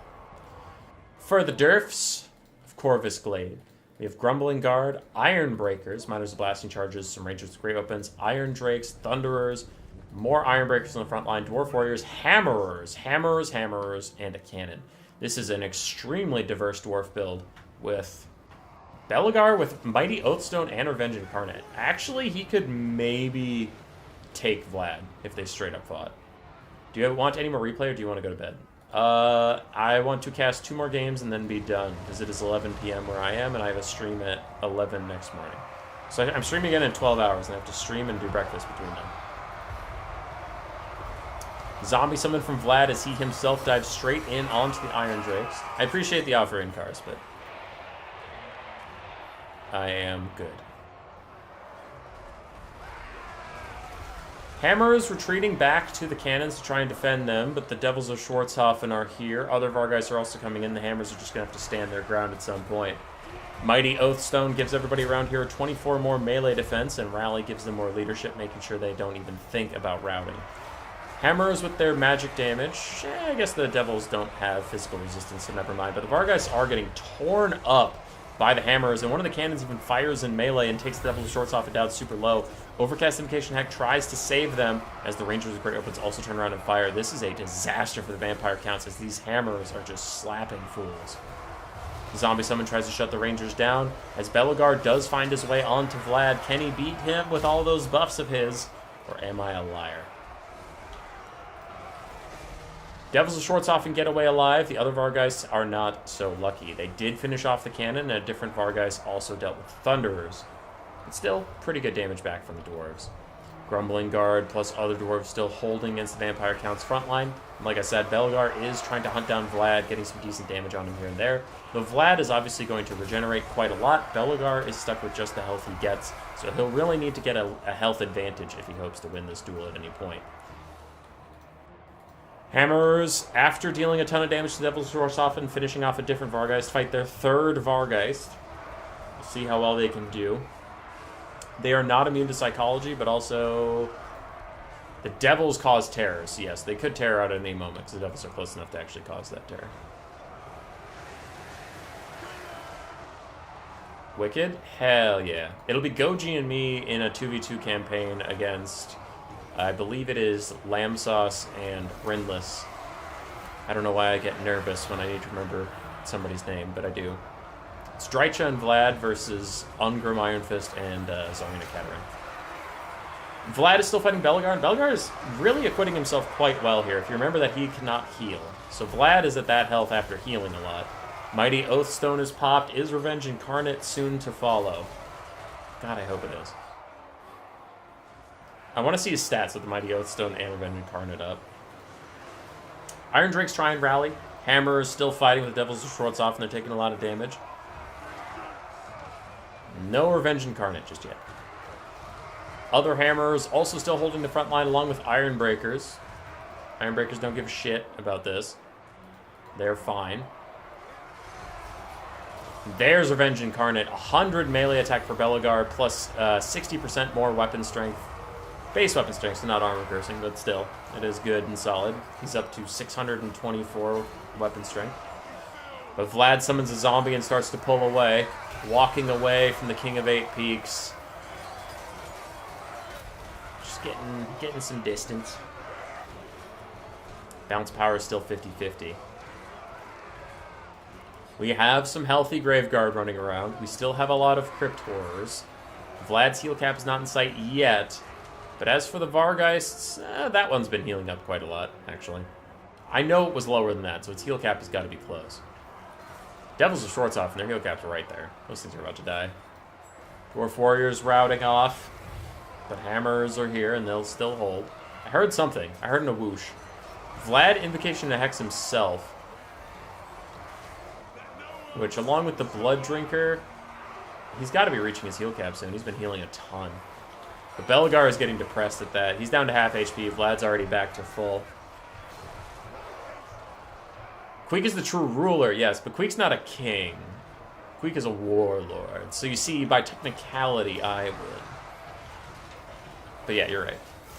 I don't know why Belgar calls him the King of Eight Peaks if he can't even rule it. If he can't even get down here and fight me. Hammer's getting rear charged by the Vargeist. They're still going, man. 1400 value and climbing as they fight their way against the Vargeist. As long as nothing causes terror near them, they'll be okay. Devils of Schwarzhofen finally starting to crumble a little bit. Ironbreakers fighting Graveguard in the distance. Vlad is just about heal capped. Hammer's thinking about running. 3 leadership left for them. Now they go negative 19s. They're all of a sudden routing. The Grumbling Guard and Ironbreakers on this side are doing really good work. If Belgar can find a way to get over here or bring these forces to him, maybe he could be okay. Vlad is officially heal capped, but Belgar's not looking too hot either. Does he have the Mighty Oathstone? Actually, he needs Rally. Rally is the leadership one. He needs Rally, otherwise he's going to rout right now. He terror routes. And Vlad's going to try and chase him down. Hammers and Ironbreakers elsewhere are still trying to hold, but Vlad chasing down the King of Eight Peaks is pretty darn brutal. I'm going to times 2 speed at this point as it is just a slow grind. Wow, Belgar actually came back. Holy shit. Revenge Incarnate and Rally barely keep him in the fight, but then he gets pushed off regardless. Okay, back to the slow grind. Bum, bum, bum, bum. The writing is on the wall. There we go. GG, though. For Corvus Glaive, that was a nice close game. I really liked his build, honestly. Hammers did good. Cannon actually almost paid for itself, even in that short of a game. The Iron Drakes and Thunderers being shut down right away was really brutal for him. Dwarf Warriors and Miners did okay. For Burnt Toast, Vlad did good. Svargeist did real good. Cryptors did good. Graveguard were around. They, slapped some stuff, did some things. GG. GG, lads. Last game of the night. More Dwarves. Surprise versus the Great Steve. Vampire Coast and Dwarves. Hopefully people had fun tonight with the stream. If you did, drop a subscription, drop a like. On my screen, I have 4 likes right now, but I think I have to refresh because YouTube doesn't auto-do that. Yeah, we're at 50. Lit. Hammers are cool, but I feel like Slayers would have been a better call. Probably at least one to deal with the Vargeist a little faster. Dwarves versus Vampire Coast. For the Dwarves, we have a Flame Cannon, a Master Engineer with ballistics calibration, and then Flash Bomb. Interesting. Rune Smith, Grombrindle the White Dwarf, and then a front line of Dwarf Warriors, Quarrelers. Is that fucking Queen Bess? That is. Okay. Quarrelers, Slayers, Iron Drakes, Long Beards with Great Weapons, Dragonback Slayers. Okay. Was that Queen Bess? I bet the Dwarves are kicking themselves for not bringing a normal cannon, because a normal cannon will just kill Queen Bess immediately. Anyway, for the Vampire Coast, we have a bunch of zombie deckhands mobs, 4 animated hulks, some handguns, some depth guards, Celostra Deerfawn. I don't know if the Longbeards dodged or if she just missed. I think they dodged. Celostra Deerfawn, Kraken's Pull, Kislev, Fog of the Damned, Spiteful Shot, Ghost of the Past, and Tide Call. 2 Fellbats and 2 Morngulls. And we have a Vampire Caster with just healing. Does this count as Hero Hammer? Kinda, but they're not gonna stand together and try and kill everything. Oh, we have a Gyrocopter Brimstone gun. Hey, little friend. So the Dwarves moving up, just trying to get in range so they can counterfire against Queen Bess. Quarrelers get hit with a Queen Bess round. And the Flame Cannons are in range to shoot at handguns. Yeah, they'll do good damage there. Ooh, Grombrindle with his magic damage is going to mess up Celostra. She's trying to get back here to throw down her Ghost of the Past summon, I think, to just let it run rampant on the Flame Cannon. But yeah, Grombrindle's going to beat up Celostra so bad. Her leadership already goes down to 30 from being burnt by the Flame Cannon. Ghosts of the Past are out, though. They immediately charge onto the Flame Cannon. They will shut it down super quick. Grombrindle loses his attack orders on Celostra. That's just unlucky. You hate when that happens. So he needs new attack orders to chase her down. Meanwhile, the Iron Drakes fire into their own Dwarf Warriors. Honestly, did more friendly fire than enemy fire there. But they're still going for it. And Ghosts of the Past finish off the Flame Cannon. Dragonback Slayers try and peel them. The Damned Knights Errant don't care about damage that they take because they're a summon. They'll die anyway. They don't care. Iron Drake's trying to melt through some of these animated hulks and zombie powered deckhands mobs. The Dwarf Warriors continue to hold, and the Gyrocopter Brimstone guns shooting at some of them too. While the Quarrelers get in range of the handguns to take those guys out. Damned Knights Errant, 30 seconds left of being alive. They charge into these guys and take a little bit of friendly fire from Queen Bess, but again, they really don't care at all. Flame Cannon's routing off. We'll see if it even comes back at this point. Grombrindle still hunting down Celostra, who did receive an invocation to heck from her Vampire Caster. And Rune of Negation gave these Dwarf Warriors 40% damage resistance as they terror routed, but I don't think they're naturally routing, so yeah, they should come back right now. Another big Queen Bess shot. There go the Damned Knights Errant, but they get one last terror route off just as they route. Quarrelers can finish off the handgun soon. Queen Bess only has 5 shots left. Ow, big damage. Slayers and Dwarf Warriors feeling the burn there. And the coast front line is starting to attrition out. Ooh, but Depth Guard getting to fight the Dragonback Slayers is perfect for them. See if the Runesmith has Hammer of Character Draws off cooldown, lower their melee attack by a whole bunch, and just let the Dragonback Slayers win. Dwarf Warriors still holding on the front line for now. We do have some handgun mobs that are still technically alive, shooting at the Gyrocopters, actually getting good damage out there. And Morngulls have joined the fight. They were held in reserve until now, so they're diving on the back line. Good armor-piercing, anti-infantry, all that stuff, but they also just cause a lot of disruption. They really knock things around and stop them from shooting. Sometimes that's annoying because you just want them to deal damage to stuff that they're knocking around, but in this case it's okay. Dwarves are down a little bit on the balance of power, but still have Grombrindle, you know, still have some long beards and some Slayers and stuff. Dragonback Slayers are finishing off the depth guard. And then if they can get some help killing zombies so that they don't have to sit in zombies, they can be a real threat to animate hulks and whatnot. Queen Bess has 1 shot left before it is a non-factor. Celostra goes to dive on a Master Engineer. Morngul's taking a lot of damage as they now have to fight Slayers next to Grombrindle. And they're getting poked by archers all the while. Fellbats are going to chase off the gyrocopters, and Dwarf Warriors get hit with another Queen Bess shot on their way in. Morngul's have their hunger, and they have Invocation Act trying to heal them, but they are on fire, so that healing is reduced by quite a bit. Celostra's worried about this game slipping away from her, as the Vampire Caster and Queen Bess need to move up now that they're out of ammo. And this handgun mob still doing a little bit of damage. I wonder if the Quarrelers can get 1 or 2 more volleys into it and really finish it off.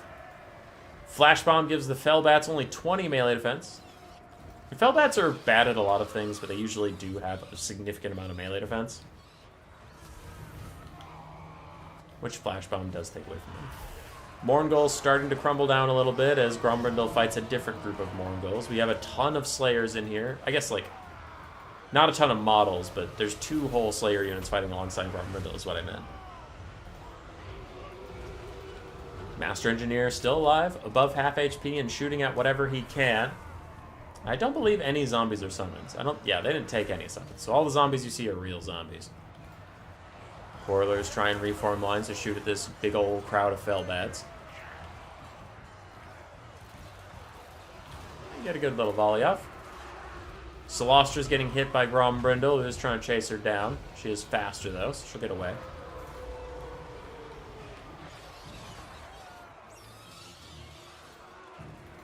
The Fellbats come back in for the Quarrelers. Zombies fight against the Dwarf Warriors. It's starting to look like the Vampire Coast are losing momentum, as the Dwarves are rather tenacious in these sorts of scenarios. Dwarf Warriors getting real close to routing, but the Fellbats are starting to crumble, which will free up the Quarrelers soon. Grombrindle's still like 3/4 HP. For the Slayers, we have 5 and 15 models left, but some handguns are firing in from the side, just do a little bit more damage. Animated Hulks are streaking in as well, though I really worry what can even kill Grombrindle at this point. Rune of Negation on the Dragonback Slayers, as they also have physical resistance, ward save now, and bronze shields. They did not care much for that handgun fire. Fellbats fading away, losing the fight to Quarrelers. And the Dwarf Warriors still holding as we saw before. Morngul's are chasing down other Dwarf Warriors to just heal themselves up with the hunger. The Dragonback Slayers get into combat while being shot in the side. Pushed down by the animated hulks. And the Slayers will live their best life fighting these low armored large targets until they eventually die off. But we still have 7 and 5 models for them. And in the distance, Celostra did get sniped out by Grombrindle, which is a huge loss for the Vampire Coast. Gromby and the Runesmith deal with her easily enough, and at this point it is looking a little bit doomed. The last Fellbat is chasing off some Quarrelers, chasing off some Dwarf Warriors, and the Coast are rallying everything they have left to hit the Dwarves. There's 5 total Slayers left between the 2 units, but they're already getting these guys to crumble. A Rune of Wrath and Ruin from the Runesmith is even going to get the handguns to crumble. And Queen Bess's crew is still full HP, but out of ammo, so they're just sitting there, not doing too much. In come the Fellbats, charging the Slayers. Yes, they're trying to kill the Slayers. Still a 5 out of 5 models that we saw earlier. The Morngul's are in, and the Vampire Caster does kill off the Master Engineer, which is a lot of ammunition that won't be going into them, but still. Like, you want to get them dead, I suppose. Dragonback Slayers. Is it just the Dragonback Slayer singular now? Still 3 of them. So the Fellbats need new orders onto those guys, while the Morngul's push through the long grids of great weapons. Gromby is a gigantic problem. It's not going away anytime soon. The Dragonback Slayers are also dead to the bats. But the handguns looks like they faded away in their own time. Vampire Caster opting back in. I bet she'll try and fight the Runesmith. Bop. She's going to try and pick off the Runesmith while Grombrindle is busy with other stuff. Longbeards with great weapons still at 5 models. Not breaking yet. And the Runesmith gives himself 40% more damage resistance as Grombrindle fights his way free of all these Mourngulls and Animated Hulks and everything. Zombies also rejoin the fight, but there's a Flash Bomb, reducing all their melee defense. Not sure how much that matters, to be honest, though. Grombrindle already had way more melee attack than anything here. The Runesmith, too. Honestly, with 40 melee attack, that'll be fine. Fellbats chase off the Dwarf Warriors before they can rejoin the herd. They'll need to be rallied back to this area and try and take care of some more stuff. Bounce power is still 50-50. Mourngulls have almost heal capped themselves, which is not something I get to say very often. Longbeards, one model end up dying before they ever break. The Animated Hulks also go for the Dwarf Warriors. Does Grombrindle have an aura that's giving leadership or something? Yes, the Rune Helm of Zufbar is giving 12 leadership. Gotcha. Fellbats look like they're going to go chase off the Dwarf Warriors, and the Queen Bess crew coming up. Imagine your main faction not having every unit to fight to the death. I know, it's crazy, right? Vampire Fleet Captain has the Hammer of Carrick draws, hurting her a little bit. Runesmith does check out a quick Rune of Wrath and Ruin. Big damage onto the Zombie Part Deckhand mob. Grombrindle is down to half HP, which is getting a little concerning. The Vampire Fleet Admiral continues to beat up on the Runesmith as Grombrindle is separated by all these monstrous bodies. He's having troubles getting through them. Dwarf Warriors, 12 models, still getting eaten by bats. The Runesmith getting close to breaking even with the the Helm of Zufbar. Grombrindle's getting close. I think this Vampire Fleet Captain needs to back off and refresh her charge bonus or something. Because you don't want to fight Grombrindle at all.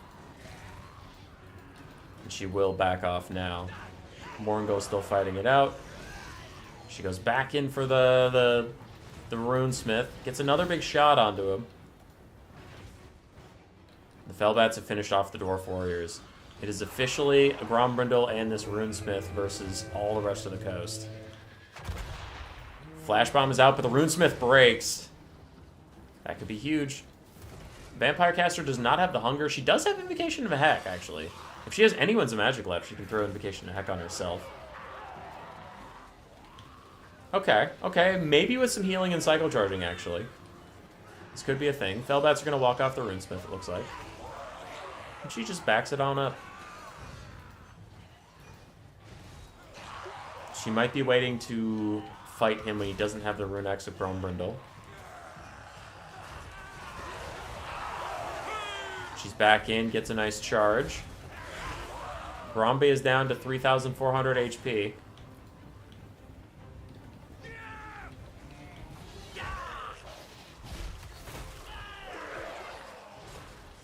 But he's cleaving some fools. Fellbats are trying to stay on that Runesmith. Because he will rally if they leave. But if all the zombies die, then we'll need the Fellbats to come back and keep Grombe distracted. There's the Mourngulls and the characters all trying to deal with it. He's lost 300 health since we started watching him. She only has 2,000 total, though. And I think she doesn't have any indications that she would have used it by now. Fellbats thinking about routing. Well, crumbling. Grombe's down to 2,400. He's actually kind of getting his ass kicked. He hasn't hit the Vampire Fleet Captain in a while. But what is concerning is the Mourngulls are down to 3 models. And they're starting to crumble. They're down to 2 now as Grombrindle hit them. So soon you're going to lose your heavy hitters besides the Vampire Fleet Captain. Grombrindle just got down to 2,000 HP, so he's now tied with the Vampire Caster for HP. Even though his percentage is much lower, he actually has as much as her. And he's a way better combatant. The zombies are also going to fade away. Oh, and look at that nasty shot.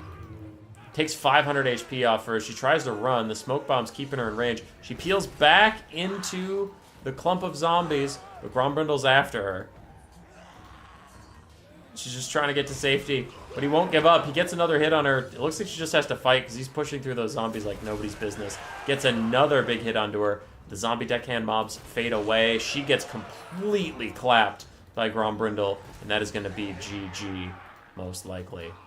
As the Queen Bess crew with 6,000 HP try and fight Grombrindle for now. And the Fellbats are still chasing off the Runesmith. They're doing their best. Times 2 speed at this point as you just watch Grombrindle chew through the Queen Bess crew. Runesmith has finally died, leaving just Grombrindle with some Fellbats. But at 1300 HP, there's no way he loses this. 3,800 value for him. And that'll be army losses for the coast.